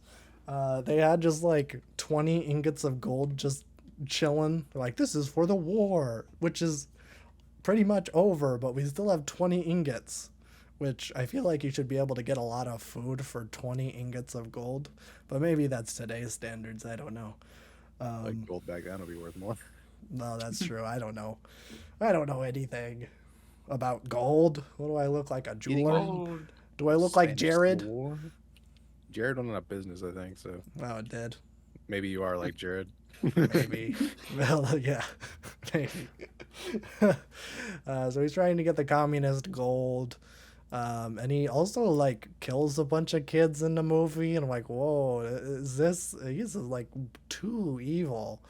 Um, Spanish Civil War was like like it crazy brutal. So yeah. Well, I mean, and Pan's Labyrinth gets into that too. yeah. If you do not remember that movie, I did not remember most of it when I rewatched it. Which maybe I should have waited to the director's commentary until after I'd seen it again, because he spoiled it. I'm like, oh, I didn't remember that at all. Oops. Oh, I don't remember that. um, but yeah, I mean, I think out of all three of these, well, I mean, everybody should see Pan's Labyrinth. It is, it's a classic. It is. I don't want to say it's not Guillermo del Toro's best movie. I honestly think that's Pinocchio. That movie is so good.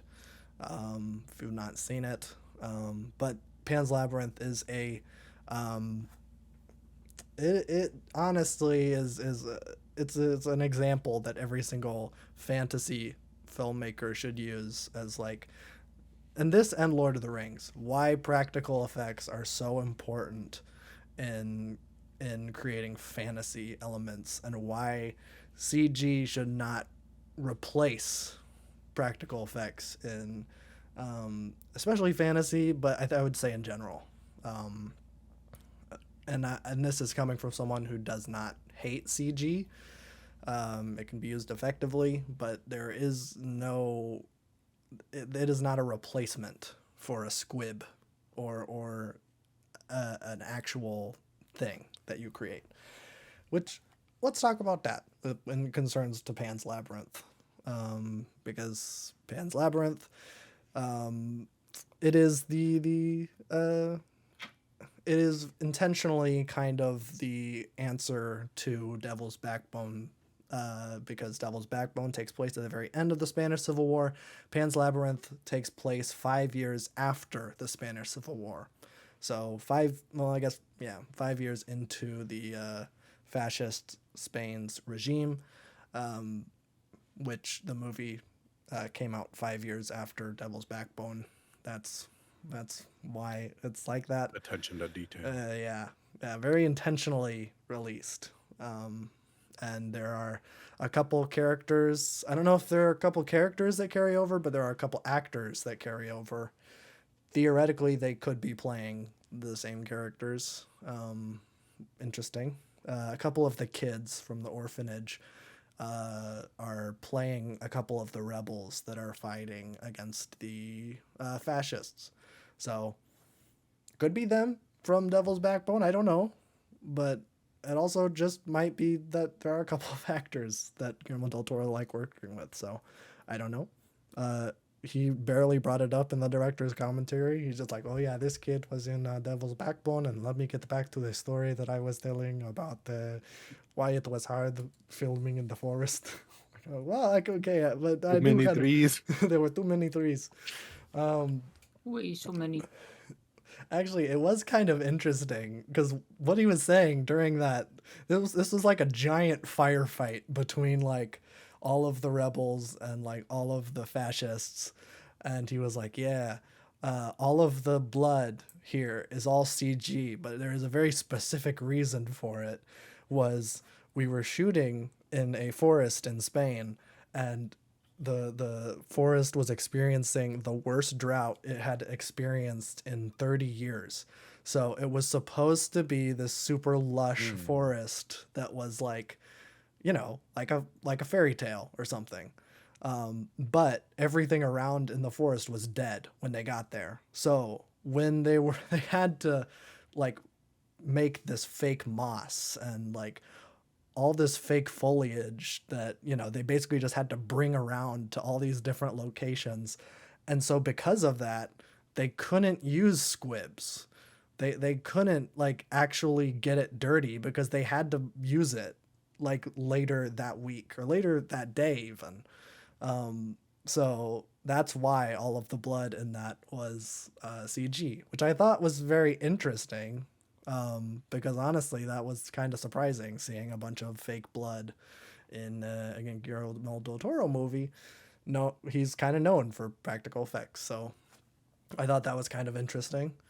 But yeah, so Pan's Labyrinth, it is which is the American version of the title. The translated international release is the Fawn's Labyrinth. Not Henry Winkler in Happy Days, but like the mythological creature. I think it is supposed to. I don't know why that is switched, but he made a point to bring that up in the director's commentary where it's like, yeah, this it's only called Pan's Labyrinth in the American version, and internationally it's known as the Fawn's Labyrinth, because I didn't want you to think that this, like, the deer guy was in control, like that it was his idea. He's just a kind of stand-in for nature, which is, yeah, so he's not the main guy. It's not his labyrinth. It's just the labyrinth that he happens to be in, which I don't know really changes if you just change Pan to Fawn.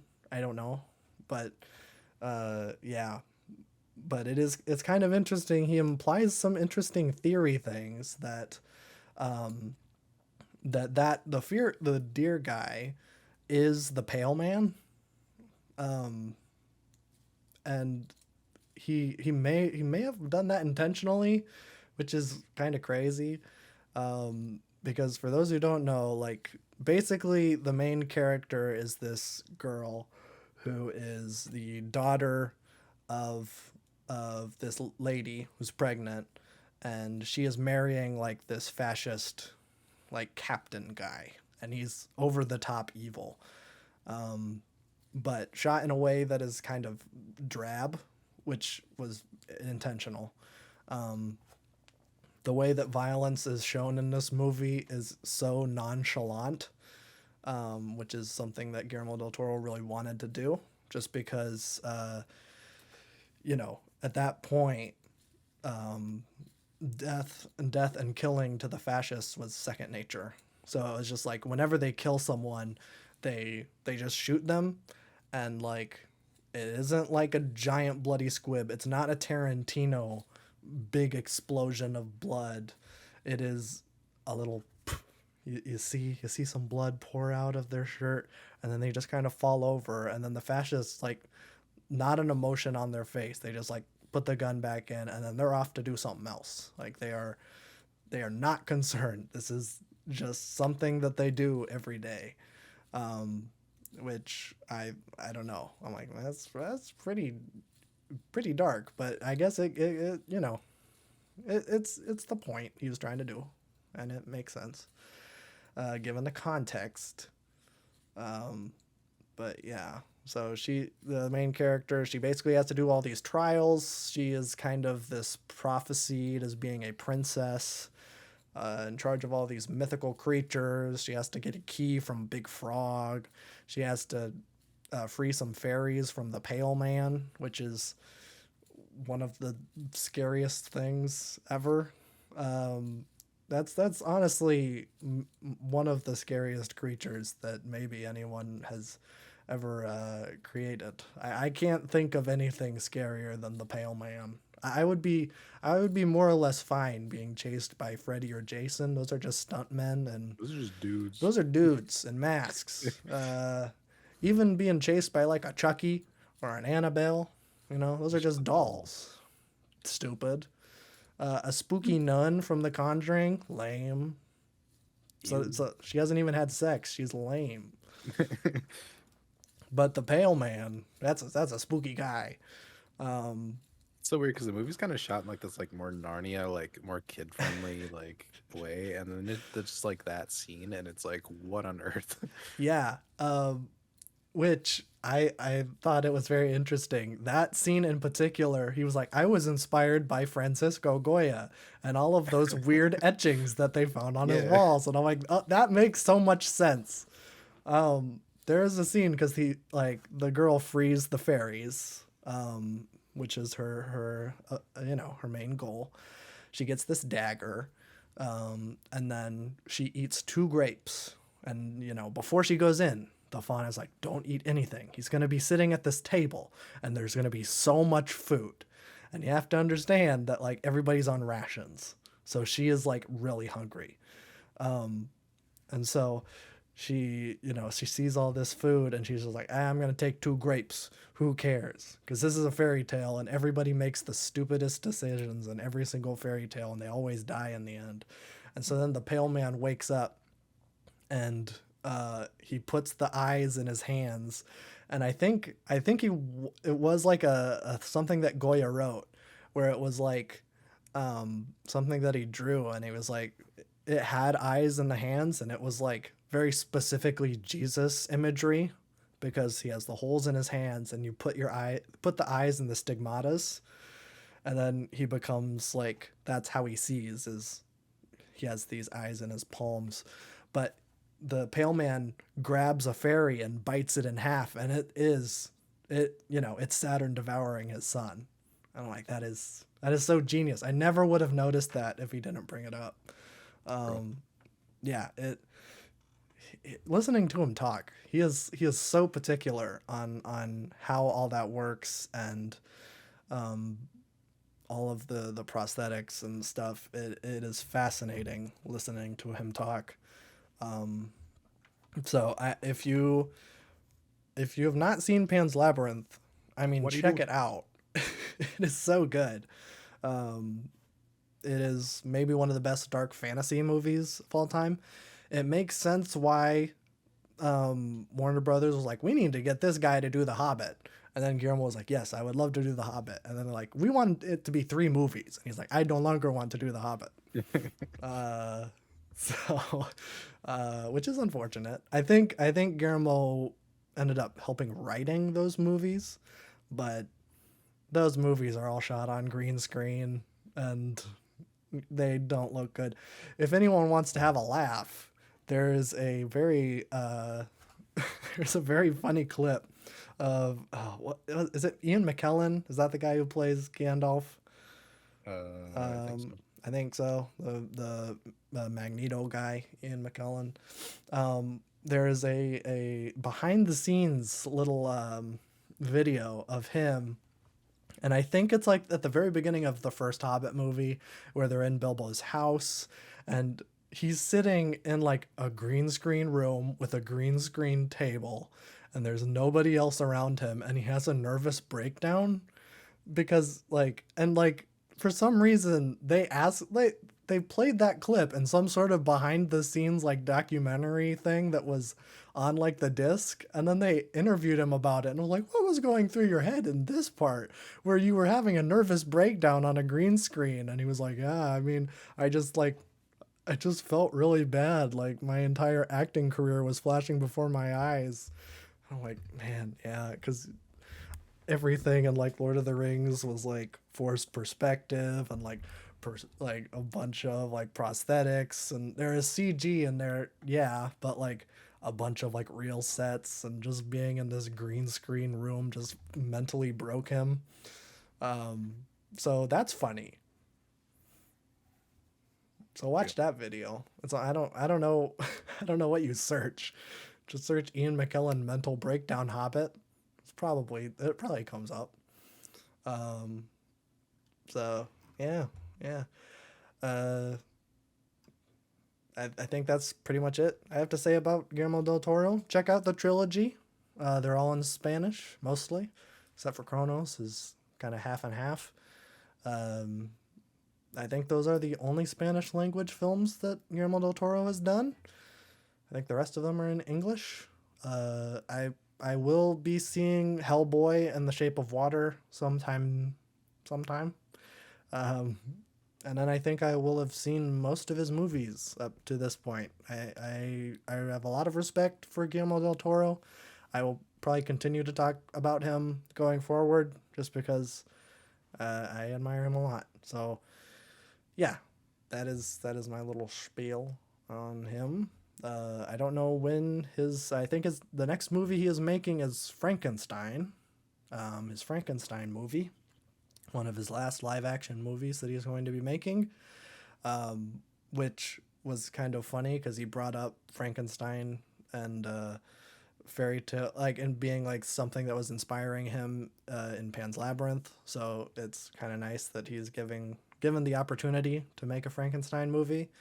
Honestly, that might be the one that's going to be the most faithful adaptation to the book, because the one that everybody knows, the one that's black and white, and the big metal nail things coming out of the neck, and he's alive, like that's not obviously not a very accurate representation of the book, which is like this transhumanism weirdo book.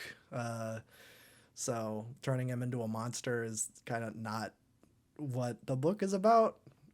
So I hope Guillermo del Toro is able to kind of infuse that with some humanity, which, given Devil's Backbone, I think he is more than capable of doing. So that's that. Um, Now let's talk about Barbie. Yippee. Smooth as a transition as I can get between these topics. Barbie, the Greta Gerwig joint.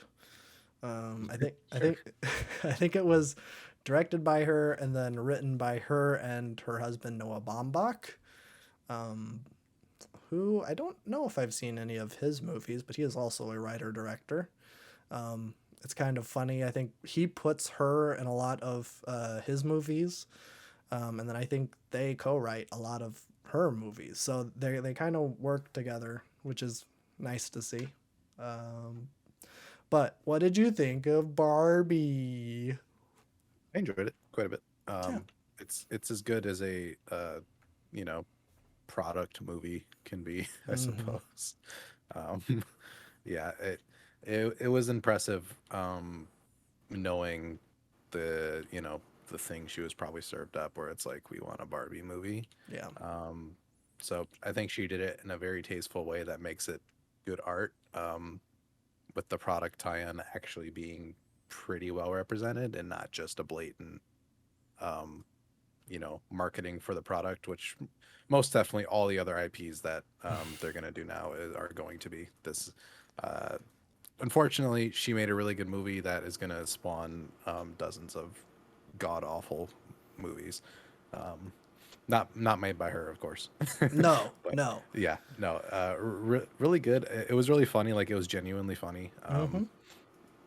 Which it's just like it was a fun experience. Like obviously the feminist concepts are very very baseline. Yeah. Most people should know these things already, hopefully, question mark.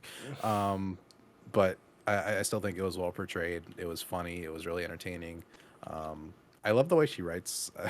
She's kind of got that nerd way of writing that I really enjoy, where she'll just do like high level concepts and complex language out of nowhere, and then it'll go back to plain language and stupid jokes. Yes. I love the balance she kind of struck in that, and that came across really strong for me. And sub 2 hour movie, I gotta give it props Yep. Yep. because That's a I big hate plus.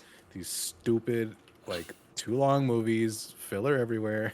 Mm-hmm. Oppenheimer 15-minute sex scene. Just give me my sub 2 hour Barbie movie. Yes. And I'm gonna come across as a man here, but I think Ryan Gosling absolutely smashed this thing. Oh, he's fantastic. Michael Cera also did really Oh, great. he's the best. I love Michael Cera so Yeah, much. Yeah, he's great. I mean, Margot Robbie is really Margot good. Robbie did phenomenal. Yes. But she's great in everything. Oh yeah, she's just amazing. I need to stop being surprised whenever it's like, oh yeah, Margot Robbie's in this. Wait, she's really good? It's like, yeah, I should know that by now. She's fantastic. Um, yeah. Yeah, I don't really know what to say about it. Just because I'm a dude. So like I'm a dude. a lot of the like specific experiences and things that talking to the women in my life seemed to really impact them. I did not directly relate to, just because these aren't things that I deal with on a day-to-day basis like a woman would. Um, that being said, like I like a lot of people are talking about the America Ferrera speech, monologue type thing, where she like first breaks those ladies out of the hypnosis or the hypnosis thing. She explains the folly, well, not the folly, but just kind of the things that women have to deal with on a day to day basis, and how hard it is to be a woman. When all of the Barbies think that because Barbie exists, it fixed all of the female problems, which is hilarious. That when Helen Mirren first said that in like the first 2 minutes of the movie, I like chuckled. I'm like, oh, okay, that's funny. But then It they was worked that funny in. because like like, they were explaining that, and then they said they have an all-women Supreme Court. I'm like, why would you even have a Supreme Court in a perfect land? That's true. That's true. Who's the prosecutor? Who's the defendant here? What's going Yeah, on? it's like, dog, get out of your head a little bit more. Like, you don't need a Supreme Court. Yeah, yeah, But yeah, no, there was nothing like too revolutionary about the movie at all. But like, no, it's just really enjoyable. I still like the message that it sends like men at the end. I think that was portrayed well, just because it does, break outside of the mold of just um, like I'm gonna call it capitalist feminism, but it's just like feminism that just means women in positions of power, yeah, which it definitely entertained a lot, which is fine. I mean, I think it was more just to show a point of Barbie Land being completely different, just to show a stronger contrast to the real world. right, Um, they made everything painfully obvious, but it actually worked because it was tongue in cheek. It wasn't like down your throat. Um, it provided funny examples and that kind of thing. Um, yes, but yes. yeah, no, I mean, even just like when they went into the real world and just like Ken got sucked into it so incredibly quickly, it was really funny. I Um, loved that, and how I how love much that he got into horses were the horses. main thing. Yes. Yeah, I Yeah. love that. Um, yeah, but I don't know. I love the way that men were portrayed in this movie. Hmm. It's very funny. It's very tongue in cheek. I love the kind of like cluelessness they had in the Barbie Land. Yeah, But it keeps it light. There's not like it's not overbearing with the message on you. It keeps it light, but it still portrays the message in a very plain spoken and easy way to understand, hmm, which is good. I feel it's a very fine line to do this with, because one, you're already like taking a gigantic toy company and making a movie out of one single product, which already should not be good. Yes. But knowing Greta Gerwig, the feminist message goes through, and she did a really great job with it. I think even the way that they talked about certain Barbie models, I think it's incredibly smart for her to pick discontinued models, because now Mattel can't turn around and put these back out because they were discontinued for reasons that are obvious and Right. ways that would still not sell or be appropriate for today's climate. So I think she did a very smart thing with that, because it's still marketing the product at the end of the day, but it's not going to be like a Disney movie where there's like a whole bunch of different little products Yeah. and dolls and things, which I did appreciate. So, yeah, no, I think it was really great as a mainstream, like, huge blockbuster hit. I'm glad this kind of message was put across it. Yeah, I think it was portrayed pretty well. Yeah. I would say, like, I do have like a couple gripes with it, which I don't want to be the white guy picking apart the Barbie movie. But like, Wait. I think the message would have been a little bit stronger if all of the suits that like Will Ferrell, like, they acted like Kens for some reason. Like, they're all goofy and clueless. Yeah, they did the goofy and clueless thing with them without them being too evil, which was my only gripe. But And I don't it's know how evil she could have made them. true because they are the people that are making this movie. Yeah, they already portrayed them as like kind of dumb and not supposed to be in the role they're in, but like it doesn't go far enough. Yeah, it's like there should be a bigger contrast between Yeah, and these at the end of the day, suits. like, there's not going to be some big speech in Barbie Land and then a big CEO is going to be like, "Oh, I understand now. Right, yeah, Continue." That's yeah. not how it works. No, and I didn't think that was gonna happen. But it's just No. like, if you're going to portray the world as you Right. know as bad as it is, do that. Because I think the worst thing that happens to Barbie is that construction men harass her. That's the worst thing that a man does to her, I think, in the real world.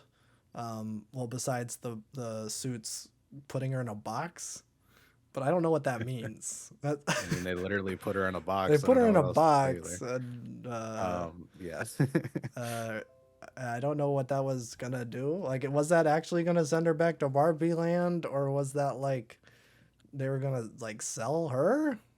I don't know. I don't know what the implications are of that giant box. And frankly, I'm too afraid to Well, ask. didn't she like push a guy in there and he disappeared? Oh, did he? Did she? I think so. Oh, I don't know. I don't remember. I don't remember. I thought something like that happened. It's possible. And then he's just not in a Barbie land, though. Did they just kill her? Was that No, the thing? They were he's gonna just kill her? dead. Yeah, Wow. just Okay. disintegrated. Okay. That'd be pretty metal, actually. Yeah. I would. They should I'd have be done down that. with They should have done that. They should have killed Will Ferrell. True. Would have been cathartic. Yeah. Yeah, and then the other thing, I just thought that the mother-daughter thing was kind of just tacked on. Where it's like, Yeah, I agree. there's this relationship between the mom and the daughter, and it's like rocky. It's like, this doesn't really seem like, why I think is the this mom here? served a good purpose.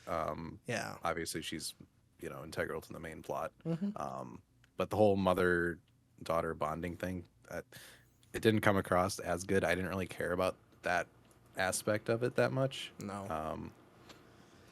I Uh, mean, yeah. Yeah, and then I think this is maybe, I don't know. I think the message is maybe a little bit muddled with the daughter's appearance, because she kind of like starts off like she's very like goth. She's wearing, well, not goth, but like, she's wearing like darker clothes. She's like a Twitter feminist or something. Just a rad lib. Just a rad lib. It's, yeah. But then like by the end of the movie, she's like wearing pink and like, I'm like a Barbie now, and it's like, well, no, like, she shouldn't have to change. Like, I get that that's like a visual representation for like her Mhm. changing as a person getting closer to her mom, but like her mom should just like, like, And that's where the marketing for the product comes in, where it's yeah. like Barbie is cross generational and brings all the women together, which, like, the actual actress in the movie does that, but like the the other connotation, obviously, is that the product has that. Yeah, and it does not. Yeah, I will say the daughter spawned the best joke in the movie, though. When she called Barbie a fascist, and then Barbie's like, "I don't even control the trains or the means of commerce." That was like my favorite joke. Oh, my Because favorite joke. Barbie's like so articulate. It's really funny how she just like knows all these things. I didn't even catch that. It was the Uh, best joke. It was like such a like throwaway joke too that they yeah, just kind of shoveled in between the scene, and I'm like, yes. I love that. Yeah, I didn't even notice, but I'm deaf. Um, yeah, I think my favorite joke was more stupid, but when Michael Cera's like, "Oh no, all those Kens are building the wall up because they Oh haven't yes, I figured love out that. they haven't figured out that you have to build a wall horizontal instead of just up." So there's just God. one brick pile that goes really high. I love that. That's probably That my was brilliant. favorite. Yes, the portrayal of men in this movie is my favorite thing Yes, it is because hilarious. it is incredibly accurate. Oh yeah, yeah. We're all dumbasses. Yeah, Um, in yeah, our own unique way. yeah, yeah. Uh, and we all love the patriarchy. And we I love just brewski loved how beers. quick the switch up was when they got back. It's Yeah, like they all just like started worshiping horses immediately. dressing like cowboys, Yeah. all playing the acoustic guitar. I loved that. I loved like the movie where you just talk through the entire movie. Yes, I was watching that with my girlfriend, and it was kind of a hilarious 1-2 punch because it was they were like, doing this montage of how like these annoying kind of stereotypes that dudes are, and the film bro one where he's like, "Oh, do you want to talk through the entire Godfather and explain to me what's going on in the movie while it's happening?" And then she just looked over at me, and I'm like, "I don't do that. I don't do that." But then, like, the next one was like, "Oh, do you want to explain money to me?" And my girlfriend is a loan advisor, and she explains money to me. And I was like, "Oh, that's you." And then she was like, "No, that's not me." So it was kind of fun that we were doing a little back and forth. Yeah, it Um, was fun. It was on yeah. point. Like it was very it's hard to do like a concept like that because there's so many awful jokes you could do instead Oh, of like yeah. the really clever ones that were happening in this movie. See, that's what I was worried about with the trailer, where it's like, I'm Yeah. going to beat you off. And I'm like, Yeah, oh, that was like the no. worst joke in the movie, Is which that is going to good be because all of that them? joke is like good on an annoying like kind of way. Yes, it's a But good trailer joke. But I yes. was like, Yeah. is the whole movie going to be like this? And it isn't, No, thankfully. not at all. So I love that his job was beach too. his That was job great. is Peach. Yeah. It's a good movie. Hmm. Yeah. I will say, I think I rated it 4 stars, and all of the women in my life have been very upset by that fact, as if it's a masterpiece. That's good. Yeah. I mean, it's Yeah. a mainstream movie. Like, if you really, I feel like Greta Gerwig's other works, I haven't seen them, but I feel like those have like a lot more in depth, like feminine analysis, Yes. Yes. which I would have to watch more to confirm that fact. Uh, But I think her two other bigger movies is Lady Bird, which yeah, is it is just the mother-daughter relationship, kind of a hmm, coming age thing centering around a young woman, and right. then Little Women, which yes is an adaptation of Little Women, but is more or less a biopic of, what is it, Louisa May Alcott? Is that the lady that wrote that book? Um, Can't say. because Little Women is a semi-autographical work by her. Hmm, Um, but the thing with that is that most adaptations of that book follow the book, in that the end of the book, the main character gets married away to a man, and she doesn't live happily ever after, but like it is like that is the end of her life. And Louisa May Alcott never married anyone, and it was heavily implied that she was gay. Well, not implied, it was rumored, and you know she never married anyone, which means she's gay. But I don't know. So I think the Greta Gerwig version more or less follows the real events of Louisa May Alcott's life, and from my understanding, it is more or less about the writing of the book. So gotcha. Yeah, I might be interested. I don't expect her to be like doing bell hooks in a Barbie movie. but No. just because she is like this esteemed feminist kind of movie maker, I do want to dig a little bit deeper eventually and see like how deep she really goes, or if people are just clinging on to like the basic concepts of feminism and that's it. See, yeah, I don't know. I have not seen any of her other movies. I just know that she's kind of, at least to someone who's not seen her movies, she is the most popular feminist, uh, uh, like movie maker of our time. Mhm. Sorry, Sophia Coppola, but I think Greta Gerwig's got you beat. Um, But she's yeah. making a movie about Priscilla now. So But overall, really good movie, really enjoyable. A perfect like summer blockbuster. I feel like it's been so long since there's been a proper like summer blockbuster. yeah, Um, but really enjoyable, really fun. So I'd probably give it a 4 out of 5 too. it's pretty good. Yeah, nothing like incredibly like revolutionary, but like still like great concept, great execution. Honestly, like hilarious. I love Hmm. how simple the set designs were sometimes. Oh yeah. I love just kind of this plastic feel with like a non-moving sky and some of it. That was Yes. great. Well, I mean, it And I wasn't all mean, shot on green screen. Like those are real exactly. sets. Yeah. Yeah. And the budget was like 150 million and they definitely made money off of it. Yeah. So, Yeah.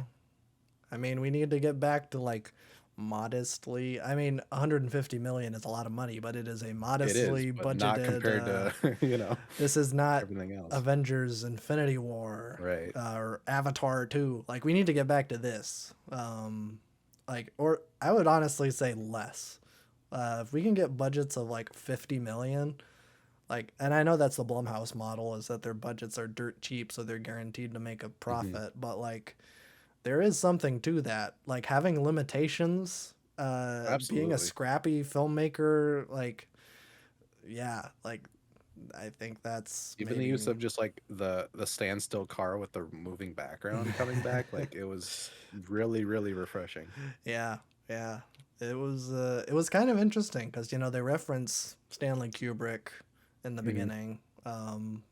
That movie specifically before CG was a thing, and that movie is such a pinnacle of practical effects. I thought it's kind of funny that like it's like look how far we've come back to plastic sets and like rear screen projection and it feels like a stage play half the time, which I think is kind of funny. But yeah, yeah, good Yeah. movie. I would recommend Yeah, it. good. If you have somehow not seen it, go see it. It's worth it. It's Uh, short, sweet, funny. yeah, That's all you need. it's funny. That's all you need to say. It's a funny movie, and if you're a woman, you'll probably love it. And if Uh, you're not a woman, you should still love you should still love it. it. You Because just if might not, you not. are wildly insecure. Yeah, yeah. I just think that women will relate to this a little more. Oh, for sure. Yeah. So, yeah, those are two white dudes' opinion on the Barbie movie. I hope you enjoyed it. I hope you enjoyed it. Yes, that's why we saved it for the end, so that you would listen to two white guys talk about Succession. Are we moving on to one white guy talks about Travis Scott next? We can talk about one guy talks about Travis Scott. I feel like that's a perfect transition. Yeah, we could do that. I do want to talk about Angelo De Agostini Oh, if okay. you have not Yes, listened yes, to yes. it, but we can do that at the end. Cool. Okay. Music segment. I got Yahoo! two big things this week. There was more than that, but two things that I cared about somewhat. Um, I guess we'll start with Travi Petty. Utopia came out. 19 songs, hour and 13 minutes. I do like the cover he chose. He was like posting like 5 different covers. Some of them were just god awful. I think this one ends pretty well. Kind of mimics the rodeo one a little bit, but I enjoy it. Yeah. Uh, so this album, I like it. I don't like it a lot though. I feel like people are overhyping it, and I might get shot in the street for that. Um, okay. First off, I'm not a fan of Travis Scott, the person, Yeah. and I'm a very casual fan of Travis Scott, the musician. I do think he has definitely brought the trap genre really forward. and I enjoy how psychedelic his approach is. I mean, like Rodeo and Astro World are pretty great. Um, and this one here, I'm still kind of scratching my head over. It's good, but it reminds me a lot of. I know people hate when the Kanye comparisons come in, but I have to talk about it. Um, this reads like Donda made by someone who's like less mentally insane. Um, it's put together well, like it came out on time. Um, it's I don't know. It's dark. It's trappy. It's kind of psychedelic. It's more low key than Astroworld. It's not all ragers. Um, he experiments a little bit on here with different production styles, um, and I think it pays off for the most part. But I find him, unlike half the record, he's really energetic and forward, and he's rapping really great. But the other half, I feel like he's just on autopilot, and maybe that's just what happens when you listen to Travis Scott for an hour and 13. Is there's just too much of them. um, I mean, Hyena, the opener starts out pretty great. I love the kind of energy on that one. Um, there's a funkadelic sample at the very end, which was pretty good.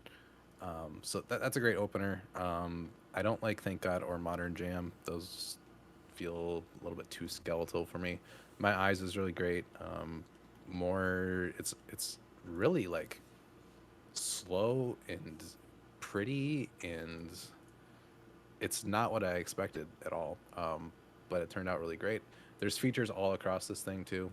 He's just started adding like they were hidden features, which I do enjoy. I love having hidden features on an album, especially when it's like a hip hop blockbuster like this. I like having the hidden features because you get a surprise. Um, Yeah. and I feel like Travis Scott is one of those artists where he is as much of a curator as he is a musician, where he knows where to place people. And that's for the most part worked on this record. Um, so you got like James Blake and Bon Iver and 21 Savage and Young Thug and The Weeknd and 21 Savage again and Playboy Cardi and Beyonce and Drake. So everybody you'd kind of expect. I'm surprised he he featured Dave Chappelle on that actual song. Yeah, I I don't know think what that's that just is. yeah. I think it was just a like a sample Oh, from one of his things, but maybe he actually did something. Um, I don't remember. I've listened to the whole album like twice, but I still can't pick out some songs from others. Um, I mean, there's moments that are really great, but I think there's a lot of dead space in between where I want him to go further.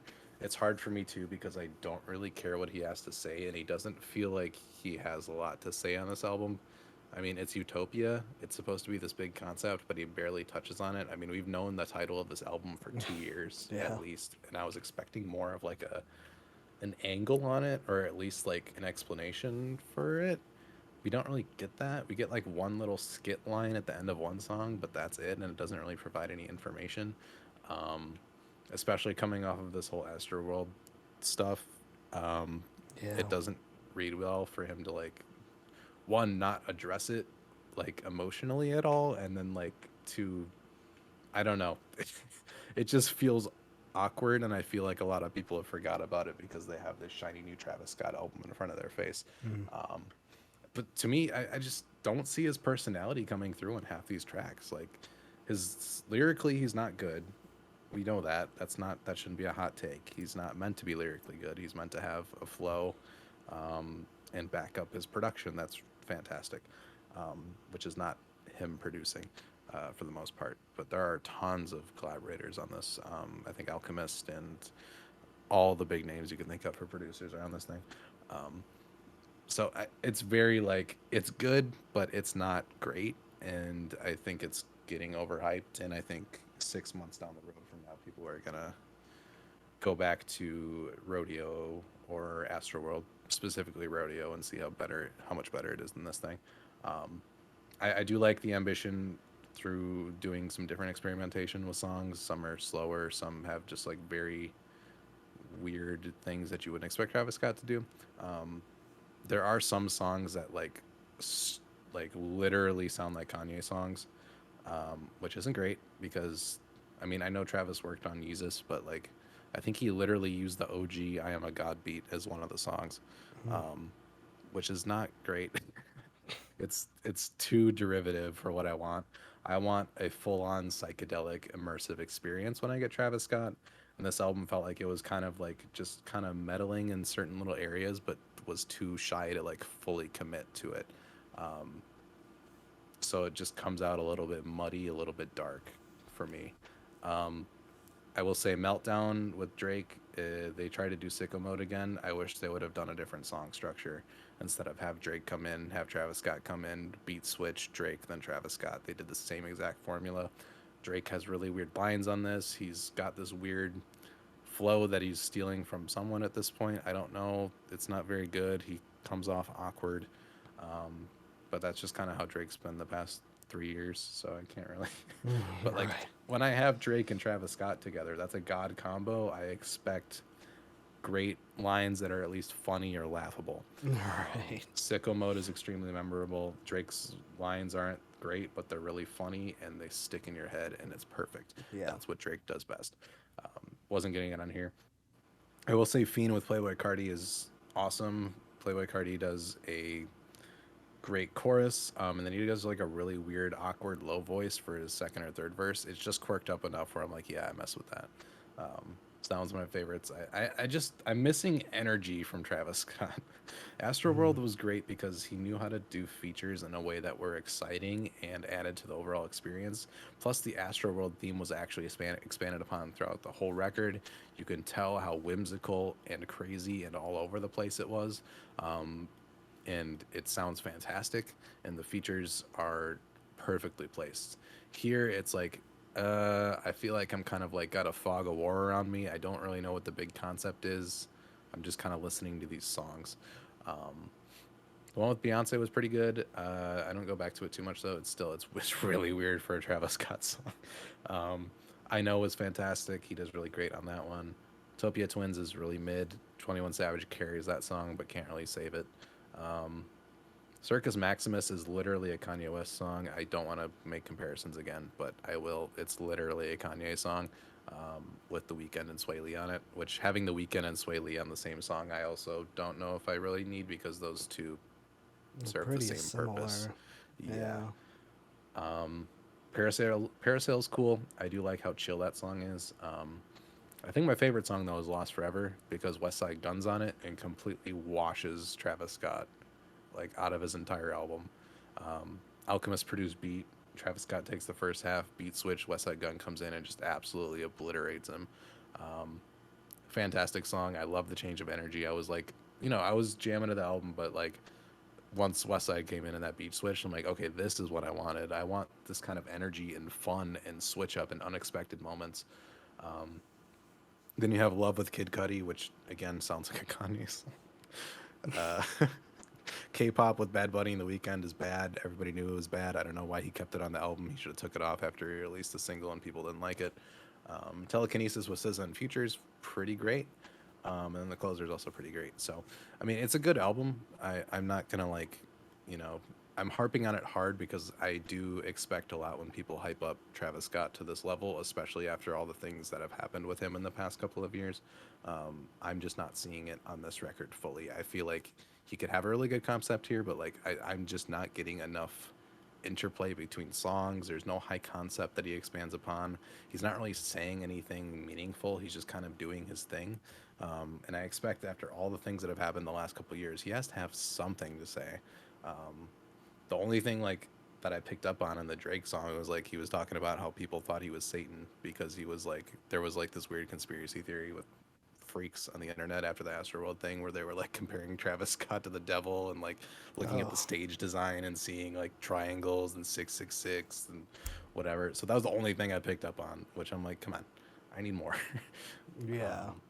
So it's good, not great to me. Maybe I'll come around on it, but for me, Rodeo and Astroworld are way above this thing, both in concept and execution. Maybe I have Travis Scott in my head as like an artist I go to for this, and this album is not that. But I also don't care enough about Travis Scott to like force myself to get into it like that. So that's my take on it. Not awful, not fantastic, perfectly acceptable, I would say, but that's what I have. Complete 180. Carly Rae Jepsen released a new album. Those are the two records you listen to? Yes. Okay. Yes. This is a follow up to last year's The Loneliest Time. This one's called The Loveliest Time. Oh. And it is lovely. Uh, she takes the, kind of more indie Jack Antonoff kind of production and completely gets rid of it on this record. This one's disco. It's indie pop. It's new disco. It's everything like that. Synth pop, a lot of synth pop. Um, it's really great. I actually might like it more than The Loneliest Time, Hmm.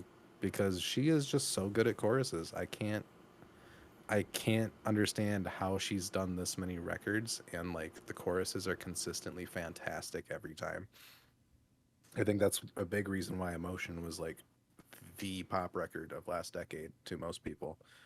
Just because like it's the energy, the choruses, it's just, I mean, it's very mainstream pop, but it works so well.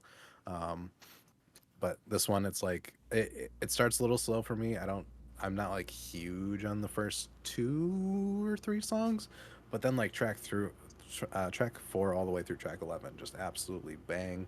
Um, Great choruses, the synth pop and the disco come in like really, really well.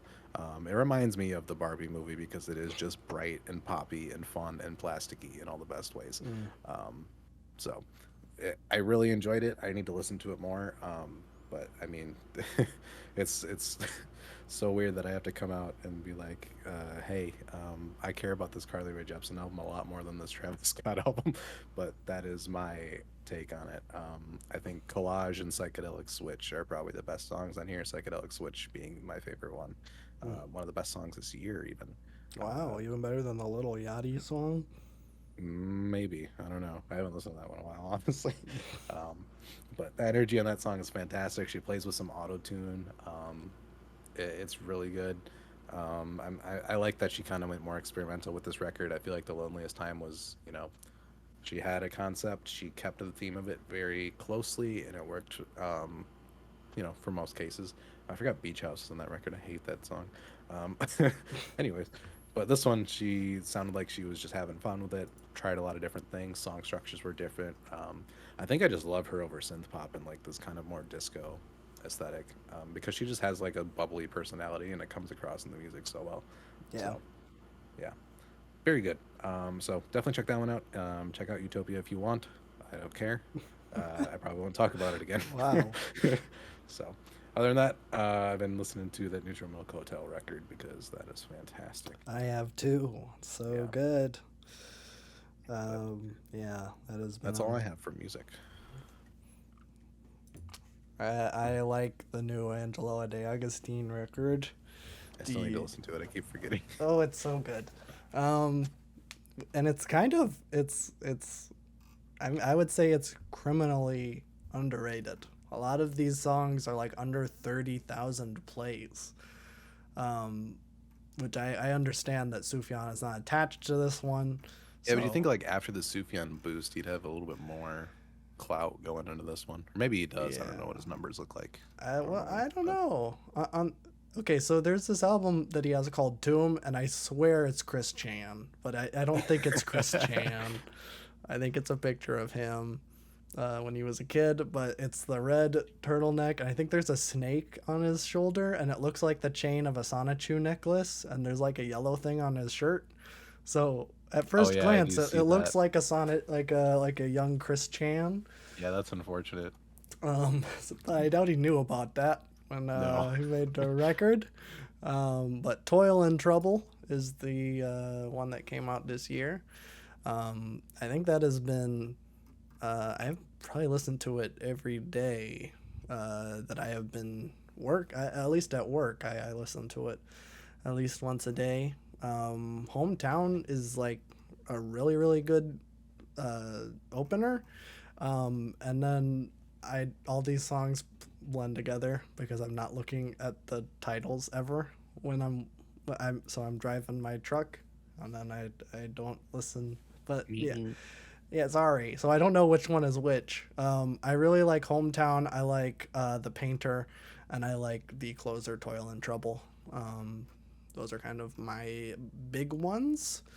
I mean, obviously, The Ballad of Betty and Barney Hill, very good too. I would honestly just say if you like A Beginner's Mind, that Sufjan one that they did together, it feels like Beginner's Mind too. So Perfect. it doesn't have Sufjan on it, but it does have like, and I was not used to this because throughout that entire Sufjan one, Angelo is pretty much always in falsetto, but he does kind of go into his lower register on this record, which I'm like, oh, I didn't know. Was not used to that. He But went like high and then higher on the Sufjan. yeah, yeah, uh, yeah. So it's kind of weird where he's just like, oh, like in that range. I'm like, oh, okay, interesting. But yeah, it's really good and it has a really cool album cover. So True. Yeah, check I'll have it to check out. that one out. I keep forgetting to. I Yeah, don't think there's a whole lot coming out this week, so I'll probably listen to it before next week. I would recommend it. It's very good. Just cool. Okay. I'm gonna keep my segment short and sweet this week because it's a long one, and I already touched on a couple of concepts today, which is fun. Between the Nice. Barbie movie and Succession. More Succession, I would think. More Succession, yes. But yeah, so I'm gonna start a little advertising kind of sectioned out thing, kind of like I did with neoliberalism. So it'll span across a couple of weeks. Hopefully, unless I get sidetracked, I want to do something different. So don't hold me to it too much. But I just wanted to do a little overview and history of modern advertising. I don't know. We don't need to talk too much about it today because this is a long podcast. Um, but just I'll just do a little bit of some background on some things, and then next week we can expand with some more fun stuff. Fun being very subjective here. It's not fun. But yeah, so I would have wanted to do a overview on advertising and the history of it. So it's been around since like, the beginning of humans. It's not like a new concept or anything. It's, used to be something as just displaying your products for sale or hiring people to, yell on the street corner about your product and where it is. And that was just kind of the ancient way of it. Advertising is technically a form of propaganda, since it is a message that is kind of shown to you in simple forms to promote, a product, business, or a service or whatever, and shine a positive light on it. But yeah, so there was, a very ancient form of advertising. It was very simplistic. It was literally the root of that. Like, here's a product, go buy it. That's it. But once that and once industry advanced a little bit more, industrial revolution and all that kind of thing, once that advanced and more varieties of the same product started to pop up, that's when advertising really took a form that's a little bit closer to what we see today. Companies had to kind of build brands to diversify themselves from other companies that make the same product. Obviously, this is how you get noticed. This is simple stuff. Advertising. Advertising then became trying to kind of convince your audience that your product is better and to make it more memorable to consumers. So that's a very, very, very simplistic view of what it was before our kind of modern era. So we can jump to the kind of pioneer of the modern era of advertising, the way we kind of see it today. Obviously, this will be the root of it, not the expanded version of it like we have. But it all starts with a man called Edward Bernays. Great man, as we'll see soon. He elevated advertising in a huge way, kind of forging the path for what we know today as advertising or marketing. Bernays associated advertisements with societal fulfillment and self-actualization. I think a big proponent or example of this would be truck commercials that are incredibly manly and tough, and ties a lifestyle to a product. Uh, that's the easiest way to explain it, because truck commercials are just so over the top. Yeah. So were no longer advertised just to sell the product based on like its quality or what it's made of or anything, but instead made lifestyle and societal image a big kind of contender in advertising. So a prime example of this, people know the kind of history of cigarette things, but they don't know the specifics, I don't think. So Bernays used this method in his work with the American Tobacco Company back in 1927. Um, Also, while researching this episode, it was really cool that Wikipedia actually had good information, and I didn't have to dig through like a whole bunch of secondary sources and textbooks. They made it very easy. This is just like plainly on his Wikipedia, which is great. Yeah, that is Um, good. Bernays was given the objective of increasing the Lucky Strike cigarette sales among women who had avoided smoking. It wasn't a very big market. So the first strategy was to persuade women to smoke cigarettes instead of eating, because Bernays Bernays began promoting the ideal of thinness itself, using photographers, artists, newspapers, and magazines to promote the special beauty of thin women. Medical authorities were found to promote the choice of cigarettes over sweets. I know a lot of people know that history. Homemakers were cautioned that keeping cigarettes on hand was a social necessity. So you can already see from the very root of it how it distorts societal images and can put very negative effects on populations. But this was just the beginning of this campaign. This was not the end. He kept pushing because another aspect of today's advertising is the use of psychoanalytics and data. So Bernays was kind of buddy with Freud and other psychoanalysts, which is strange. Yeah. But he talked with one of his psychoanalyst friends, and he reported to him that cigarettes represented, he basically was like tying into, let's take cigarettes and make it a empowering thing for women, whose like role was suppressed and that kind of thing in the world. So again, taking a progressive concept and flipping it to sell a product, in this case being one of the worst products you can sell to people. So in the next campaign, he kind of took these findings and applied them. He said specifically about this, it should appear as news with no division of the publicity. Actresses should definitely be out. On the other hand, if young women who stand for feminism, someone from the Women's Party say, could be secured, the fact that the moment would be advertised to would not be bad. And while they should be good looking, they should not be too modelly. So he already has this kind of conception of, we need to portray a large group of women without it being too plastic or fake. And it needs to fit within certain societal norms without being too cliche. So you see where the propaganda element comes in, because you can sneak these things in really quickly. And it's like, oh, let me try to kind of paint pictures of feminist women smoking cigarettes. So this again worked, and the taboo of women smoking cigarettes continued to disintegrate.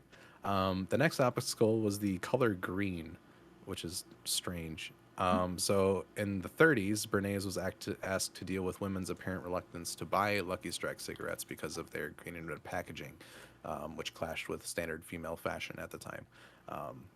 Bernays suggested changing the package to a neutral color, but the brand refused, citing that it already spent like millions on the packaging.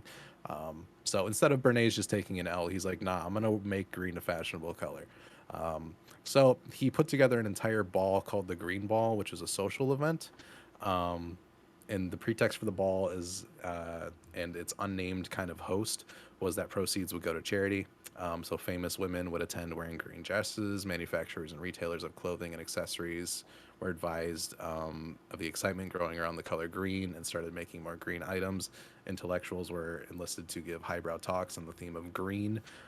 Before the ball had taken place, newspapers and magazines, encouraged by Bernays himself and the company he was working for, had latched onto the idea that green was the new thing. So this man did not take no for an answer and completely changed societal kind of beauty standards around the color green just so he could sell more cigarettes. And throughout this whole process, Bernays concealed the fact that he was working for the American Tobacco Company, and fought really hard to keep his name out of the affair and everything with it. And staff were instructed never to mention his name. Third parties were used, and various notable people received payments to produce or to promote smoking publicly as their own initiative, which is funny because, like, decades later, he was bragging about how he did this. Another side note is Bernays never smoked a cigarette himself, and he tried to get his wife to quit constantly. So After that extravaganza, Bernays sold, millions of women lung cancer sticks, but he wanted to think bigger, so he went to fruit next. Um, this is another story that people might have heard of. So he worked with the United Fruit Company in the early 40s and 50s.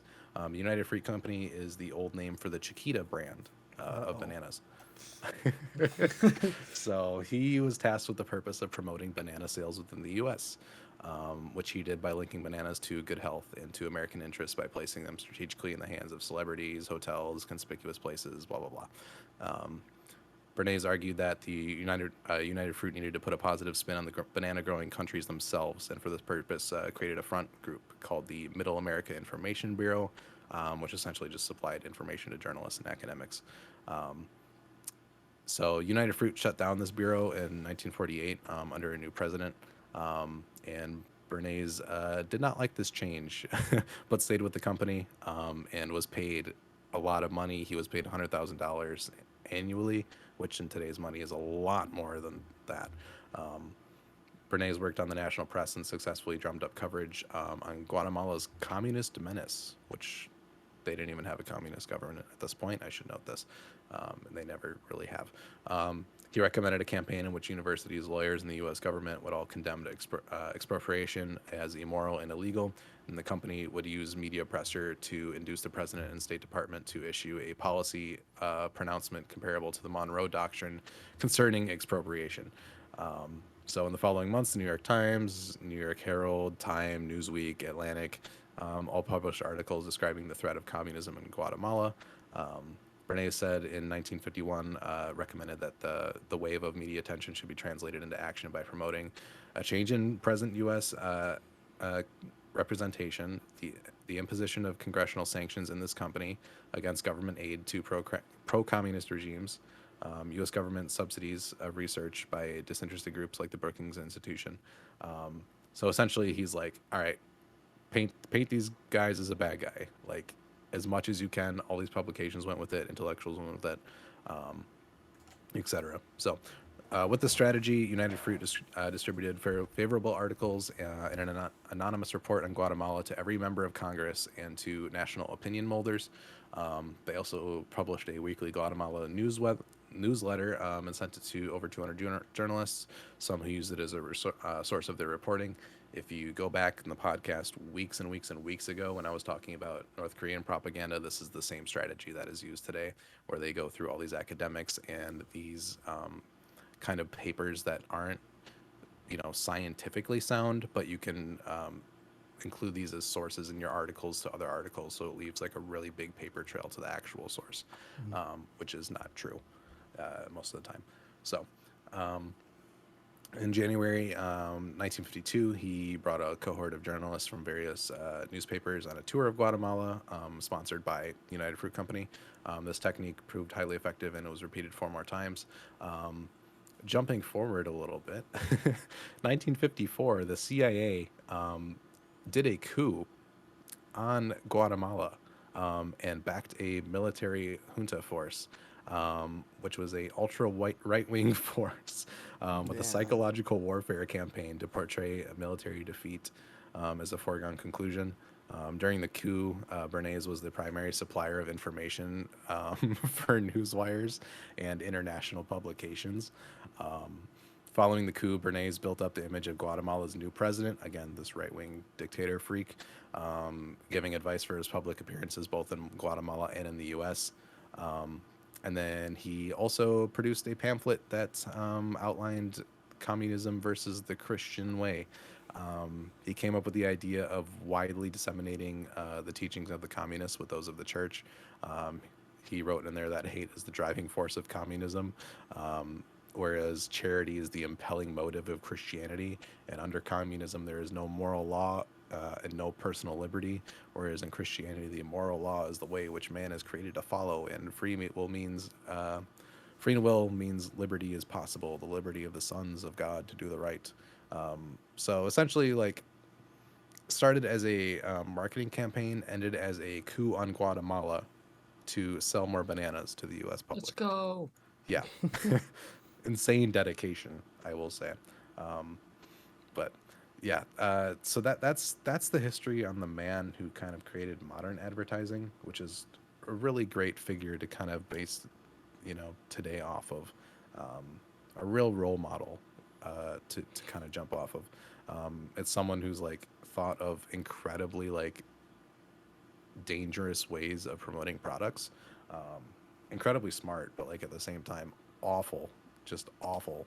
Um, and the way that this is continued is like, it where today everything kind of goes through this function of when you advertise and when you do marketing, um, you rely on a core target market uh, to sell your products and services to.